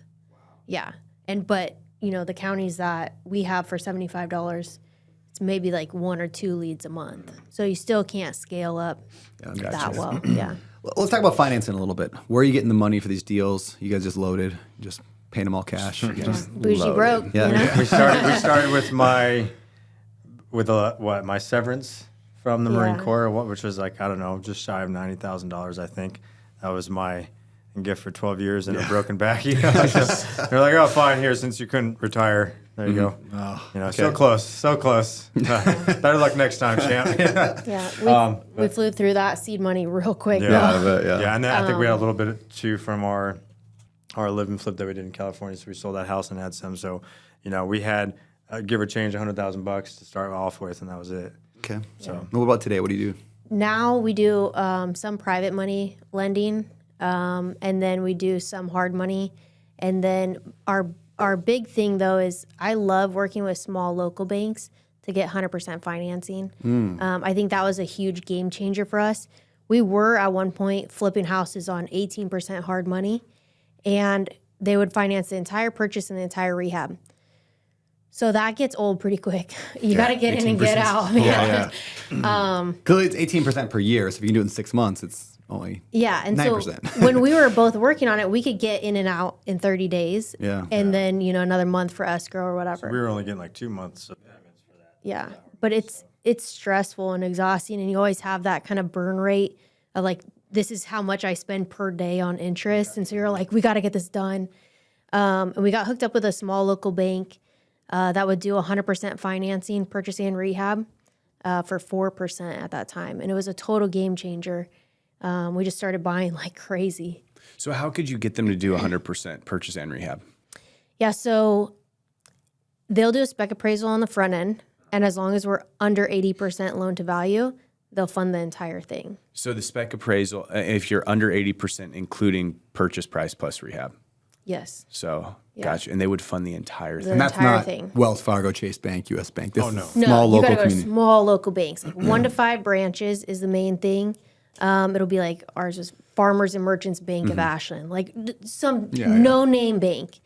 And then you want to go in and talk to their commercial lending department. I like to set up appointments and take them out to lunch. And when I set that appointment, I'll send them a seller resume or a lender resume that will have all of our financials, our tax returns, a resume about ourselves, almost like a job resume, or has our picture, it has podcasts we've been on, so that they can know us as a person. This is much more like relationship banking than you have to be a square peg in a square hole, which is usual mortgages. And then, go ahead. I don't know what I was gonna say anymore. Well, if I could say something real quick, just I want to throw this out there. I'm gonna pitch something real quick here. So in the Better Life Tribe, every single week we do a thing called Financial Freedom Hour. I teach it every week, except for when I can't make it because I'm on an airplane or whatever. I invite one of my friends to speak. So Cam, you've taught before. Megan, you taught a few weeks ago, and you taught on this topic about how to get 100% financing. And she spent like an hour on this thing. That is available for anybody who is a tribe member or becomes a tribe member. You can watch the replay. So the reason I bring that up is because, one, if you want to listen to Megan talk for an hour about this, I'd highly recommend it. It's really good stuff. But I bring that up because like things like the Better Life Tribe, which all the profits go to charity anyway, like if you go to one, all you did all year long went to one Financial Freedom Hour with Megan. That was it. You didn't do the weekly stuff. You didn't do any of that. You just did that. You would get the whatever $3,000 a year, whatever the price is, like value out of that one thing. Same way if you would do the one that Cam taught, like you would get the value out of one of those. So my encouragement, if you're in the tribe, show up to the Financial Freedom Hours, especially when it's my friends teaching. If I could get bank funding, Yeah, right? Like, what's that worth? 4%. I mean, we're spending 25 to 30 grand a month in interest on like just our flip properties. So, and we're paying it like 12%. So you take that down to 8,000. I mean, it saves me you make back your $22,000 a month. Yeah, you make back your money right away, and it's Yeah, it's such a game changer too, because they can do it for BRRRR properties, not just for flips. So then you're kind of like reverse BRRRing it, where you don't have to put your money into like a down payment and the rehab, and then maybe hopefully get it back on the refi. It's like it's from the beginning. So if it cash flows at the end or on the projected rents, they'll just send it up so that the term loan goes into effect right after the construction phase. So then you're not paying second set of origination fees or any of that. You don't even have to get a second appraisal. And they're not doing like any sort of DSCR, like lending on. Like what are they lending on? I know it's asset backed, but I guess I just don't understand how. They're lending on the house. They're lending on the house, but It's even if just you're like real estate, 80%, bro. like how do they know that you're going to afford to pay that?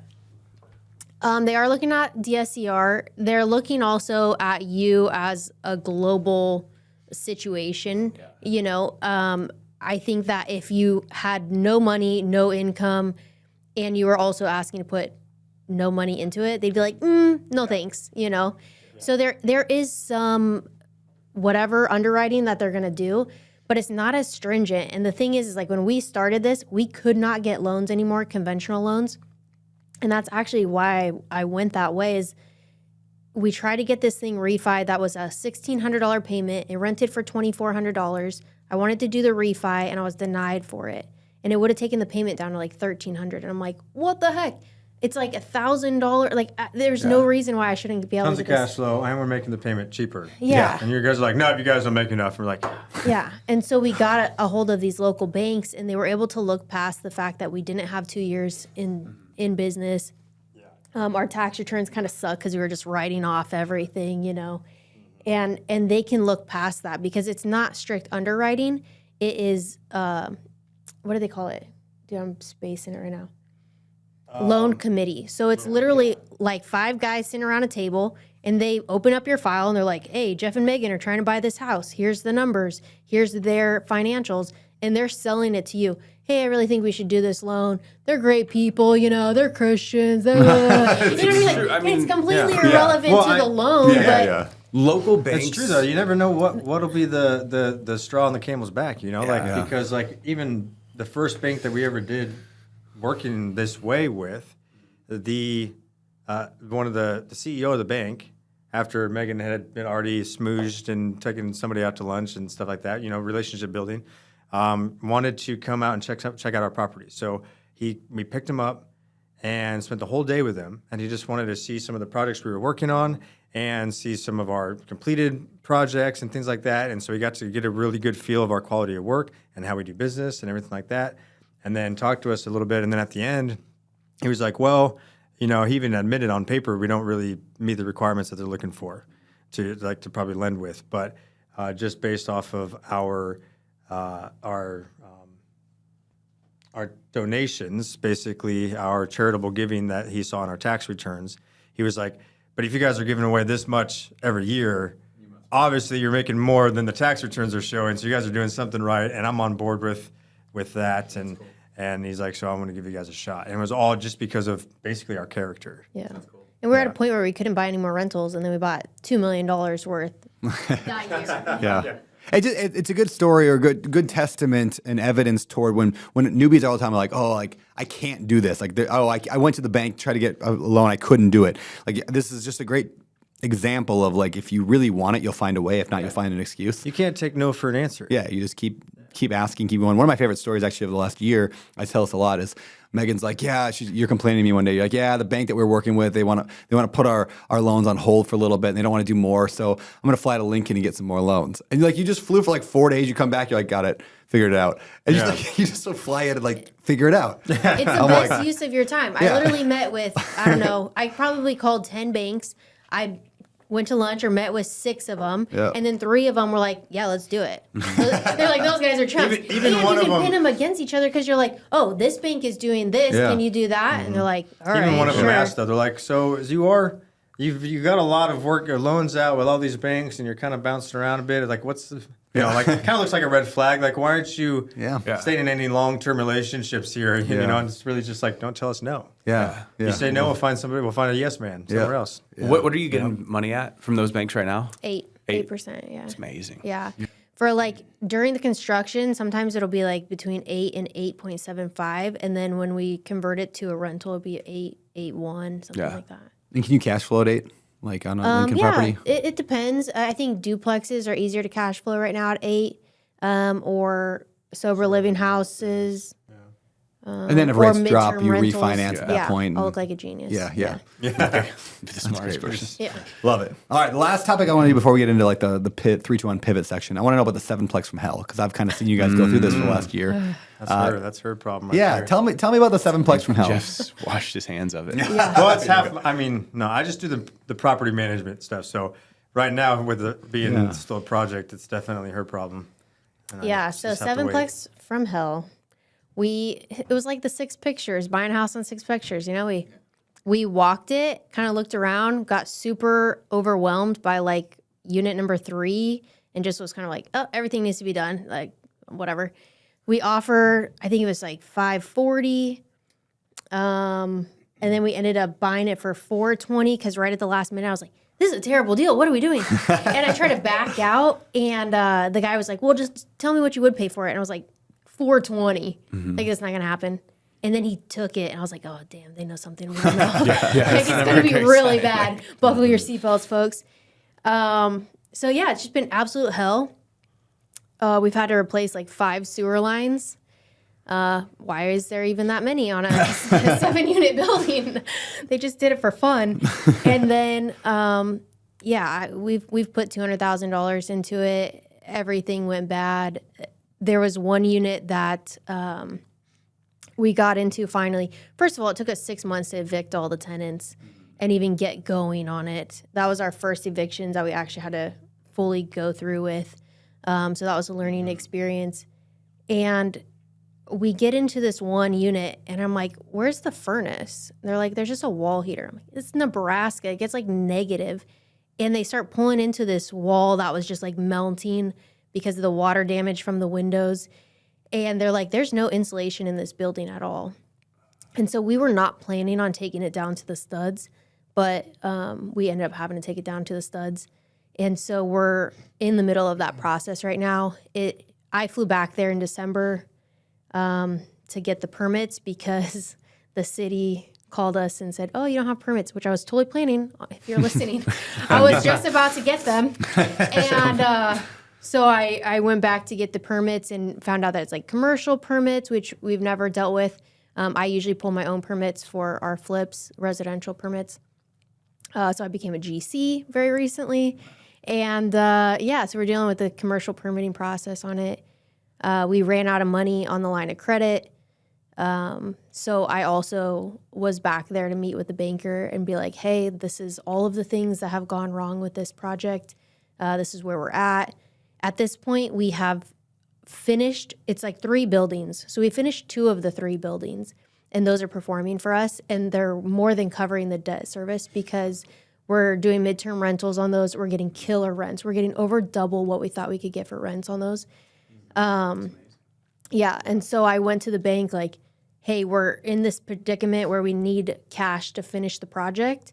Unless you want to take it back. And he's like, no, we don't want it. I'm like, cool. So I need some more money to finish it. But like these rents, if we got it reappraised, would validate getting more money for the line. And he's said yes, I think, softly. We're waiting for the appraisal to come back. But yeah, definitely we could get more money, more time. We'll get that building finished. It'll be overly decent after that. What, I mean, at the end of the day, will it be a solid investment for you? You just went through a year of hell? Like or? 10 years from now, it will be. Anything in 10 years would be. Yeah, exactly. Yeah. No, Yeah. it'll be performing when it's all said and done. Not as much as we had hoped, obviously, with the original budget.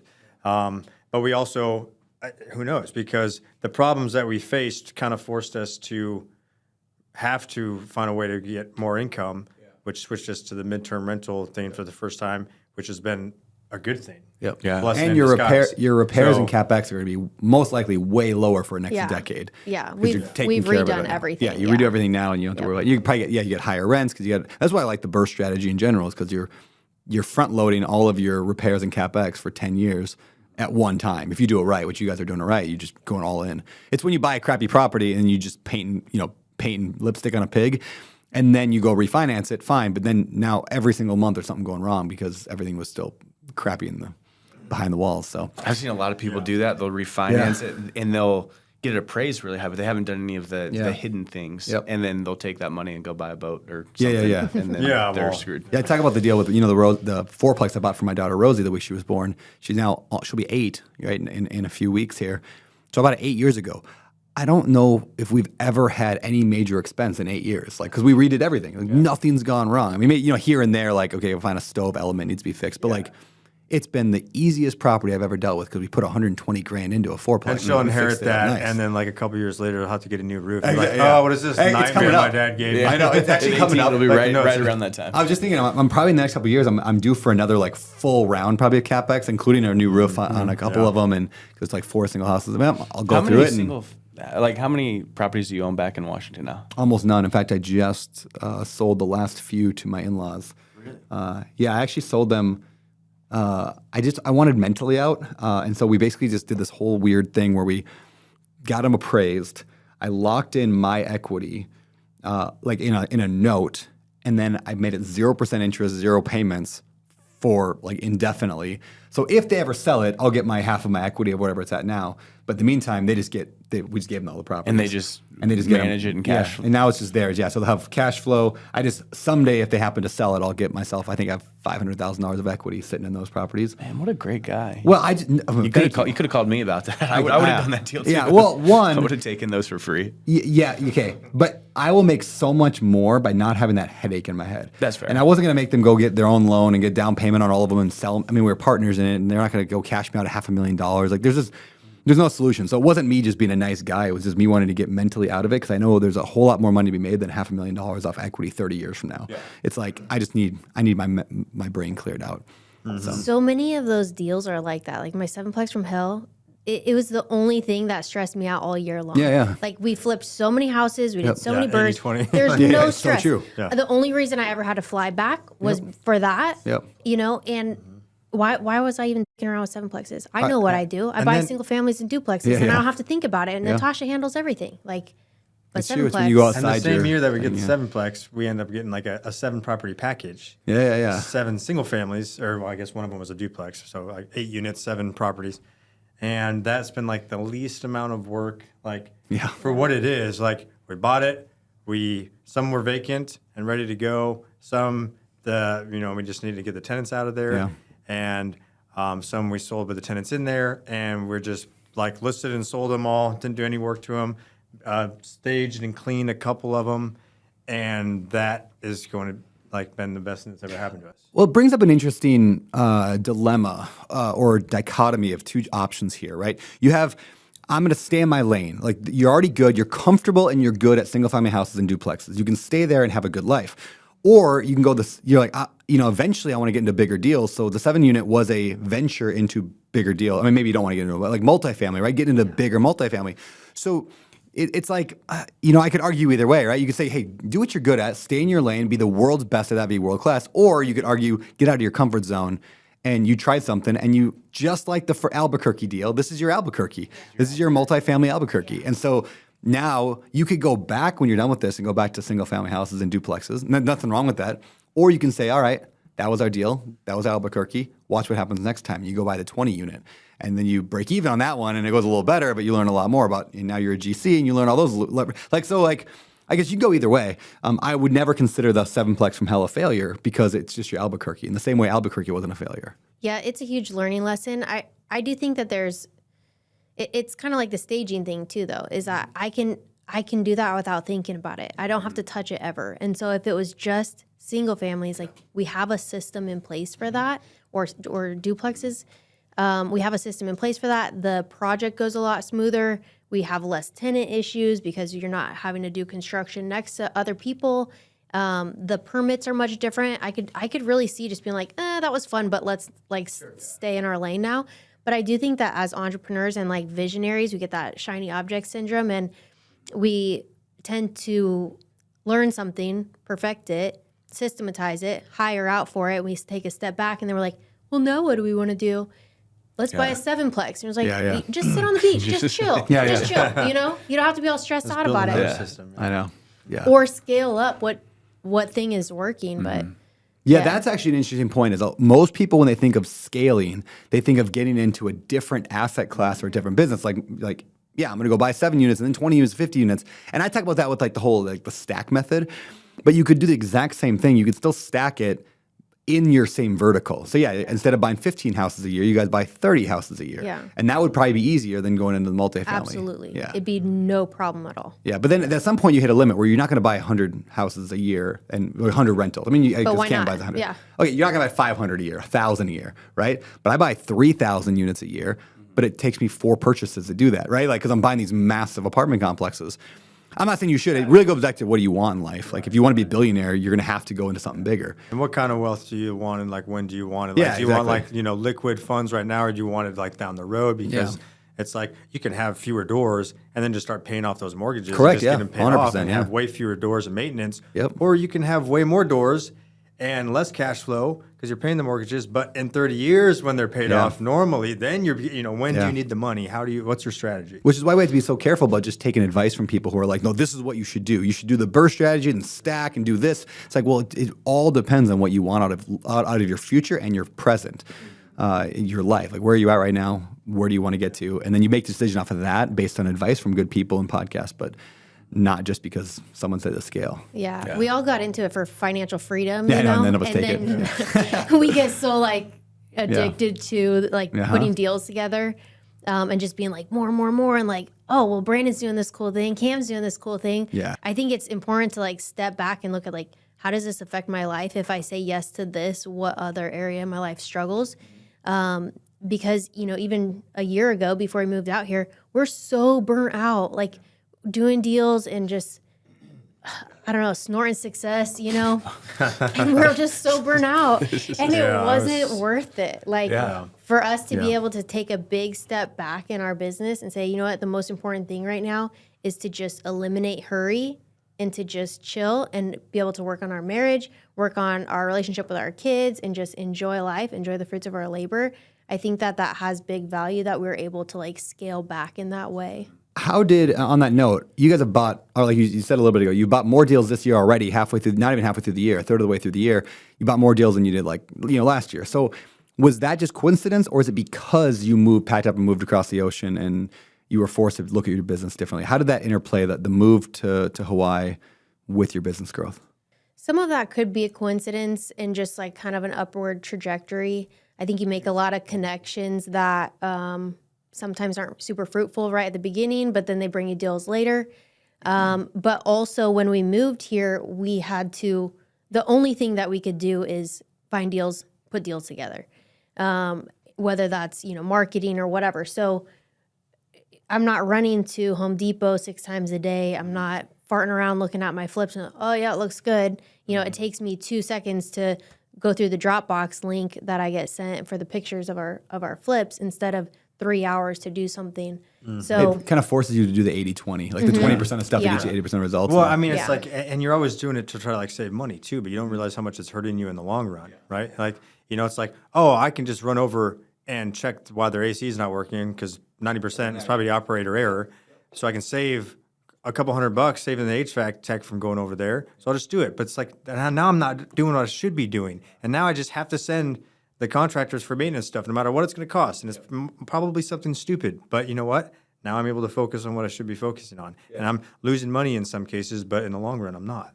I was talking about when I moved to Hawaii, I sold all of my tools, like every tool I owned, just so I would stop doing the work because I just can't help it. It's like, I'll just go fix the thing. Now I've accumulated a lot more tools now, and I'm finding myself working on more stuff. And I'm like, I got to purge again. Right? Yeah. It's like, well, I need an excuse to use the new router. router. Exactly. I might as well use it. It's the perfect excuse. It was the best advice. It might have been you. It was somebody We're who gonna gave me give it the to me. advice. We're gonna give me credit. Yeah, Thank it was you. Brandon. Where we wanted to move to Hawaii, obviously, and so I got advice where it was like, just do not leave your house, even for acquisitions, which is something that I really enjoy and was really good at. But I was in the car driving from house to house to house to do acquisitions. And so got the advice, just don't leave your house. For me and Lexi, who kind of runs the projects, we outsourced all of that and did it all from our house. It's like a trial run. Yeah, exactly. Yeah, that wasn't me, but That wasn't I'll you? take the credit anyway. It wasn't. I don't think if we were doing a house 3 doors down, which we haven't done a house 3 doors down from our house, but we would not have left the house to go do it. We would have used somebody else. Yeah, you're forcing yourself into a constraint, and constraints breed innovation. Is not the phrase? Like constraints breed innovation. So if it's like the fact that like this year I only give Heather, like I gave Heather for a Christmas gift. I'm like 12 days I'm leaving the house, like leaving the family. So I can only leave 12 days all year long. But that constraint makes it so that one, when I do leave, it's way more important, and I can run things through that, right? So the same concept of you're like, hey, I'm not going to go to this flip. Now you are forced to be innovative. You're forced to be a leader and a business owner. You're just better when you have constraints. So I'm a huge fan of constraints. Yeah, it's the same thing like with freedom. Everybody wants freedom, but without rules, without rules, certain constraints, constraints, it never works. Yeah. You have to, Yeah. Good point, guys. All right, moving on. This is going to be the longest show ever. I love it. I don't even know where we're at because I didn't set a timer to start, but we're going. you just chop out the middle. Yeah. All right, time for the 3, 2, 1 pivot. All right, Whoa. 3, 2, 1 pivot. This is going to be the longest show of all time. 3, 2, 1 pivot.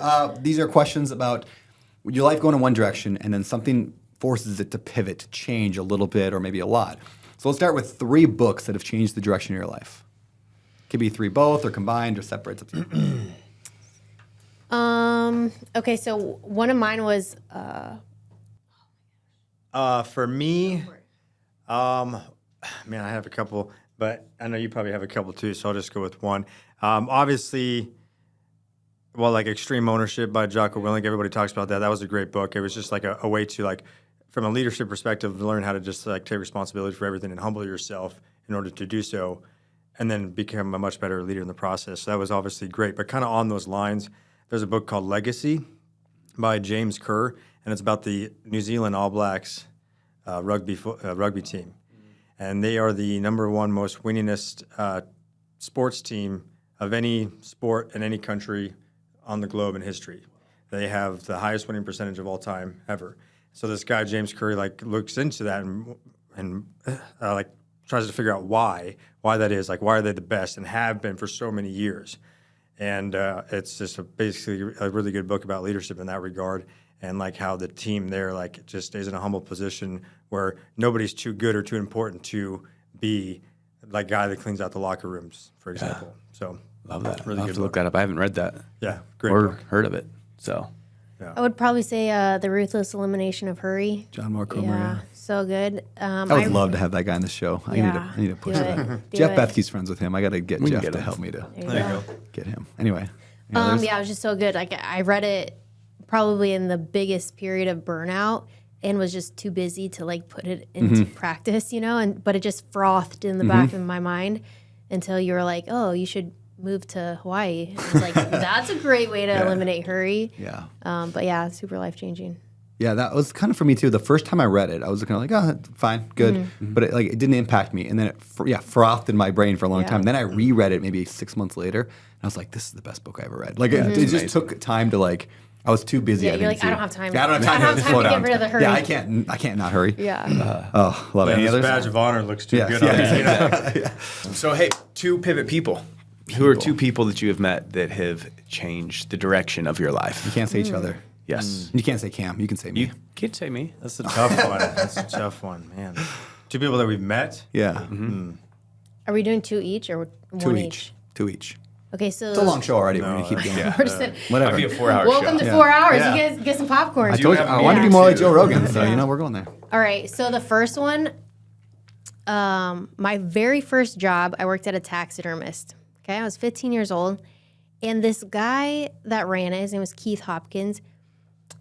He really opened my eyes to like being an entrepreneur and not having to be good at it. I hope he's not listening, but my parents were employees, so I had this idea of like being a business owner was like this very big thing, and they knew what they were doing. And I started working for him, and I'm like, you don't have to know what you're doing. You just like know how to do a thing and then figure out the rest along the way. And I think it was eye-opening because he had me do a lot of the billing and stuff. So it made me go like, okay, he has to go, I don't have any money, so I need to finish these projects and get money in. And it was just such an eye-opening experience. But then also he was able to say, like, oh, it's raining and I hate working in this shop in the rain. Like, let's go get clam chowder and bread bowls, And just like the fun side of it, of being an entrepreneur and like making your own rules. I think that was who made me want to be an entrepreneur. Yeah. Yeah. And then second one would probably be my dad. I think he was hugely pivotal in like raising me to be whatever I wanted to be and being able to really tell me like, so I was like a major tomboy when I was a kid, and he instilled in me that I could be anything I wanted to be or I could do anything that the boys were doing. So I hunted and fished and I raced the Baja 1000 and did all of those things because he gave me like permission to. It's awesome. I like your dad. He's a cool dude. Yeah. We've hung out a few times. Yeah. He fixed my Traeger grill. Yeah, for he's him, the best. Yeah, he's the best. Yeah. Okay, for me, it sucks too because I was like, I was thinking about this one too, and it was hard. And as cliche as it is, I have to also probably do her dad. He's a great guy. Well, he is, and I never had like much of a father figure growing up. I went to the foster system and then I got adopted, and I did have a father in the home, but we never really had a relationship growing up for whatever reasons. But so I just kind of raised myself in the sense of I just kind of taught myself how the world worked, until her dad came along, and I just realized, wow, like this guy's awesome. And his daughter, obviously, I liked how he raised her and the confidence that he instilled in her and all that, and was like, well, if I can do that someday for my daughters, that'd be amazing. And he's just been helping teach me to be a man now that we do life together and spend a lot of the years together, and he's a great guy. But the second one, I would probably say, back when I was like 12, I was on the swim team, and I hated it. I didn't want to be a swimmer. I was originally a gymnast, and that was like my passion. I was a natural at it. Anyway, long story short, my parents couldn't afford the gymnastics thing anymore, so my mom made me swim, just to get me to do something while we figured out if maybe I would change or do something else. She just wanted to get me doing something, get me active. And so I joined the swim team, and I hated it, and I wanted to quit for years, well, not for years, but for a long time. And then I got this new coach. His name was Thorin. He was an ex-Navy SEAL, and he took over the new amateurs or novice or whatever group that I was a part of. And he made it fun, and he started like pushing me and actually challenging me to like work hard, and like even if I like it, it doesn't matter. That's not what we're here for. We're not here to like it. We're here to get better. We're here, and that's just like brought something out of me that I didn't know existed. And I started really trying after that. And then I qualified for my first age group, meet, and got to travel to swim for the first time. And I was hooked.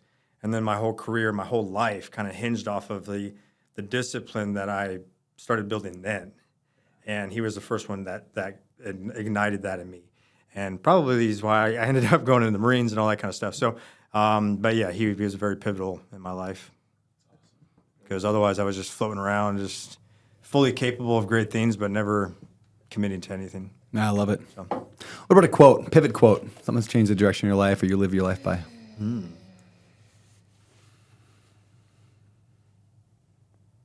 Whether you think you can or you think you can't, you're right. Man, she stole my quote. Really? Is that what you were going to say? That's my thing. Yeah, I was thinking that's always like my go-to. You know, it's like it's all mental. We can share a Whether you quote. think you That's, can. yeah, that's cute. How about this one? Because this one's kind of like how we work well together. But vision without action is a dream, but action without vision is a nightmare. I like that. Dude, I've not heard that one. That's good. Yeah, that's from the book Legacy Oh. by James Kerr. So now you definitely want to go read it. But no, because she's the visionary, but sometimes she needs some help, like doing the grunt work on making that vision a reality, because she doesn't like to do the day in, day out stuff or the Work. detail oriented Any of the stuff like work. that, which is like kind of where I'm good at. And I'm not a visionary. Like without her, I would just be doing things. Yeah. And it would just be terrible. You know, so it's like, it's very, very true, you know, like that. And that's why we work so well together. Yeah, you're a So- good example of like that rocket fuel. The book Rocket Fuel. It's like you need to have the visionary and the integrator that can, work together. And when you get that, it's rocket fuel. You can really take off. So, Love it. We're going to move into past, present, future section. So we're going to look at your past, present, and the future. So if you guys could go back to 18, 20-year-old Jeff and Megan's, what would you guys tell them? What piece of advice would you give them? Don't do drugs? No. Yeah, honestly, like, don't do the drinking and the drugs. You know, it's like every generation gets kind of crippled by that. It's so society, so much of a norm in society. And it's like, if I had an addiction that I have now, then instead of that addiction, we'd be done. I wouldn't even be working right now, at all.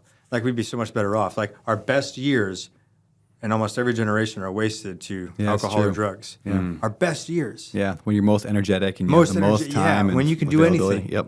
And we just totally destroy our bodies and our mental and physical very health true. during that time. So don't do that. Yeah. Use that time to accelerate. And then if you want to go and party a little bit and dabble when you're more mature and responsible and can financially actually afford it, do it. Yeah. You know? Cool, man. Love that. Anything you want to add to that? No, I love that. Yeah, I also love that time. It's weird because I don't know that I would go back and be like, don't do it. Like, I love that we had, that sounds so bad. I love that we had those experiences, and I love that we had time to go be independent and make bad choices and learn from them. I would probably just tell myself that. Well, I probably wouldn't. I would get in more trouble if I told myself that. Double going back in time, thinking Yeah. all to the future. Yeah, You yeah, know, yeah. It's like, I mean, we enjoyed that we got to, have our party phase and be together for a while before we, got married or before kids, and so we didn't rush into anything. But, Yeah. Yeah. You had nothing to lose back then, You can't party now. Yeah. Got too much to lose. With the kids and stuff, man. Yeah, and that's the thing, But I do know some people that just never got into that kind of stuff, and they just saved all their money, like Marines even. They just stay in the barracks, never go out partying, never go chasing girls, never doing any of that stuff, and I just get my paychecks and free food, free lodging, and then they come out and they're like, oh, I have a couple $100,000. What am I going to do with this? And they go invest it somehow, and they just. It's awesome. And it grows. Yeah. I came out of the military with nothing, absolutely nothing. I spent every single dollar I had. Yeah. And I could have done a lot better. Yeah. But now you got memories. So It's true. yeah. Not a lot of memories. There's I a don't happy remember most medium of in the there. memories. Yeah, exactly. There's a medium there where you can have an enjoyable, you can have an enjoyable. I mean, it led me to her, without- so obviously I have no regrets on anything of that, and I wouldn't change that personally. But for just general, advice for people in your younger shoes, people, yeah. like That's how I phrase that question or think of that question. It's not so much like what would you change in your own life because it would change who you are, but it's what would you give to somebody today who's in pretty much the same spot you were. Right. It was a better way of looking at that question. And right, because I know not everybody's as lucky as we are, where we got to party as hard as we did, and then just be like, Not all right, hey, we're done. We're done, yeah. Marriage is still intact. Yeah. Everything's still intact, and we just cold turkey quit Yeah. and started. I would success. argue that's probably a For a lot of very people, rare exception. 10 Yeah. years of that will destroy them for years to come. Yeah. You know, So we all know people like that who party hard and then didn't get out of it or couldn't get out of it or lost themselves in the process. Yeah. If it was like someone else, I would say that it can get better. Like I always felt like, especially in high school, people would tell you like, "Oh, high school is the best years I of hate your when life." they say that. They I'm say like, it to me this too. sucks. Yeah. I want to kill myself over that. Like, are you kidding me? If this is the was best, it's just terrible. downhill from here. Yep. What are we doing? People always told me that high school is the best years of my life, and I believed it's it. Not. It's not. This is way better. Oh my gosh. But I wonder, is that because? Yeah, is that because we made better choices, and so our life is better today? But the majority of the world actually does suck because you're just trapped in a job you don't like. Your high point was high school, and it didn't get any better after that. that I sucks. peaked in high Dude. school for sure. I 100%. You would. You're such a jock, The Cam. frosted tips. Yeah. For sure. Yeah. No doubt about He it. still got the Letterman Yeah, jacket. so he wears it every night actually to bed. He sleeps with it. It's really powerful. What is your definition of a better life? What does it mean to live a better life? How does one get that? I think you just have to be really intentional about asking yourself what it is that you actually want instead of just making reactionary decisions. I think it's very easy to kind of fall into a groove without asking, like, is this where I want to be at? Is this a trajectory that I want to follow? So just keep like course correcting and saying like, this thing is not serving me well, so I'm going to remove it from my life. And that's usually a hard decision to make, especially if it's someone or if it's a habit that's been around for a long time. But it's just so much better on the other side. So many people have that too, that thing or that vice or that relationship or that job or whatever it is. Everybody's got that thing and they all know what it is. But nobody has the courage to just take a risk and go into the unknown and make a huge change. You know, and that's the only thing that we've done differently is we are not scared because we have each other to be like, hey, you know, it doesn't matter. If it all goes to crap, we have each other. Good enough for me. So it's like for that, we can back ourselves in a corner and do crazy stuff and just know it's going to be fine no matter what. And we don't take no for an answer. So like. Beautiful. Awesome. All right. So if you guys go scuba diving the next couple of days before you leave, you get attacked by a shark. You guys die, unfortunately. What do you want people to say about you? What do you guys want your legacy to be? Brandon and I are hanging out after you guys get attacked by the shark, sitting What do we on say? his line. What do you want us to say? Good about riddance. Good riddance. It's about time. Yeah. Man, I think for me, like, legacy is so much more about like what you leave to your kids as far as like the values you instill in them than about like, you know, monetary legacy.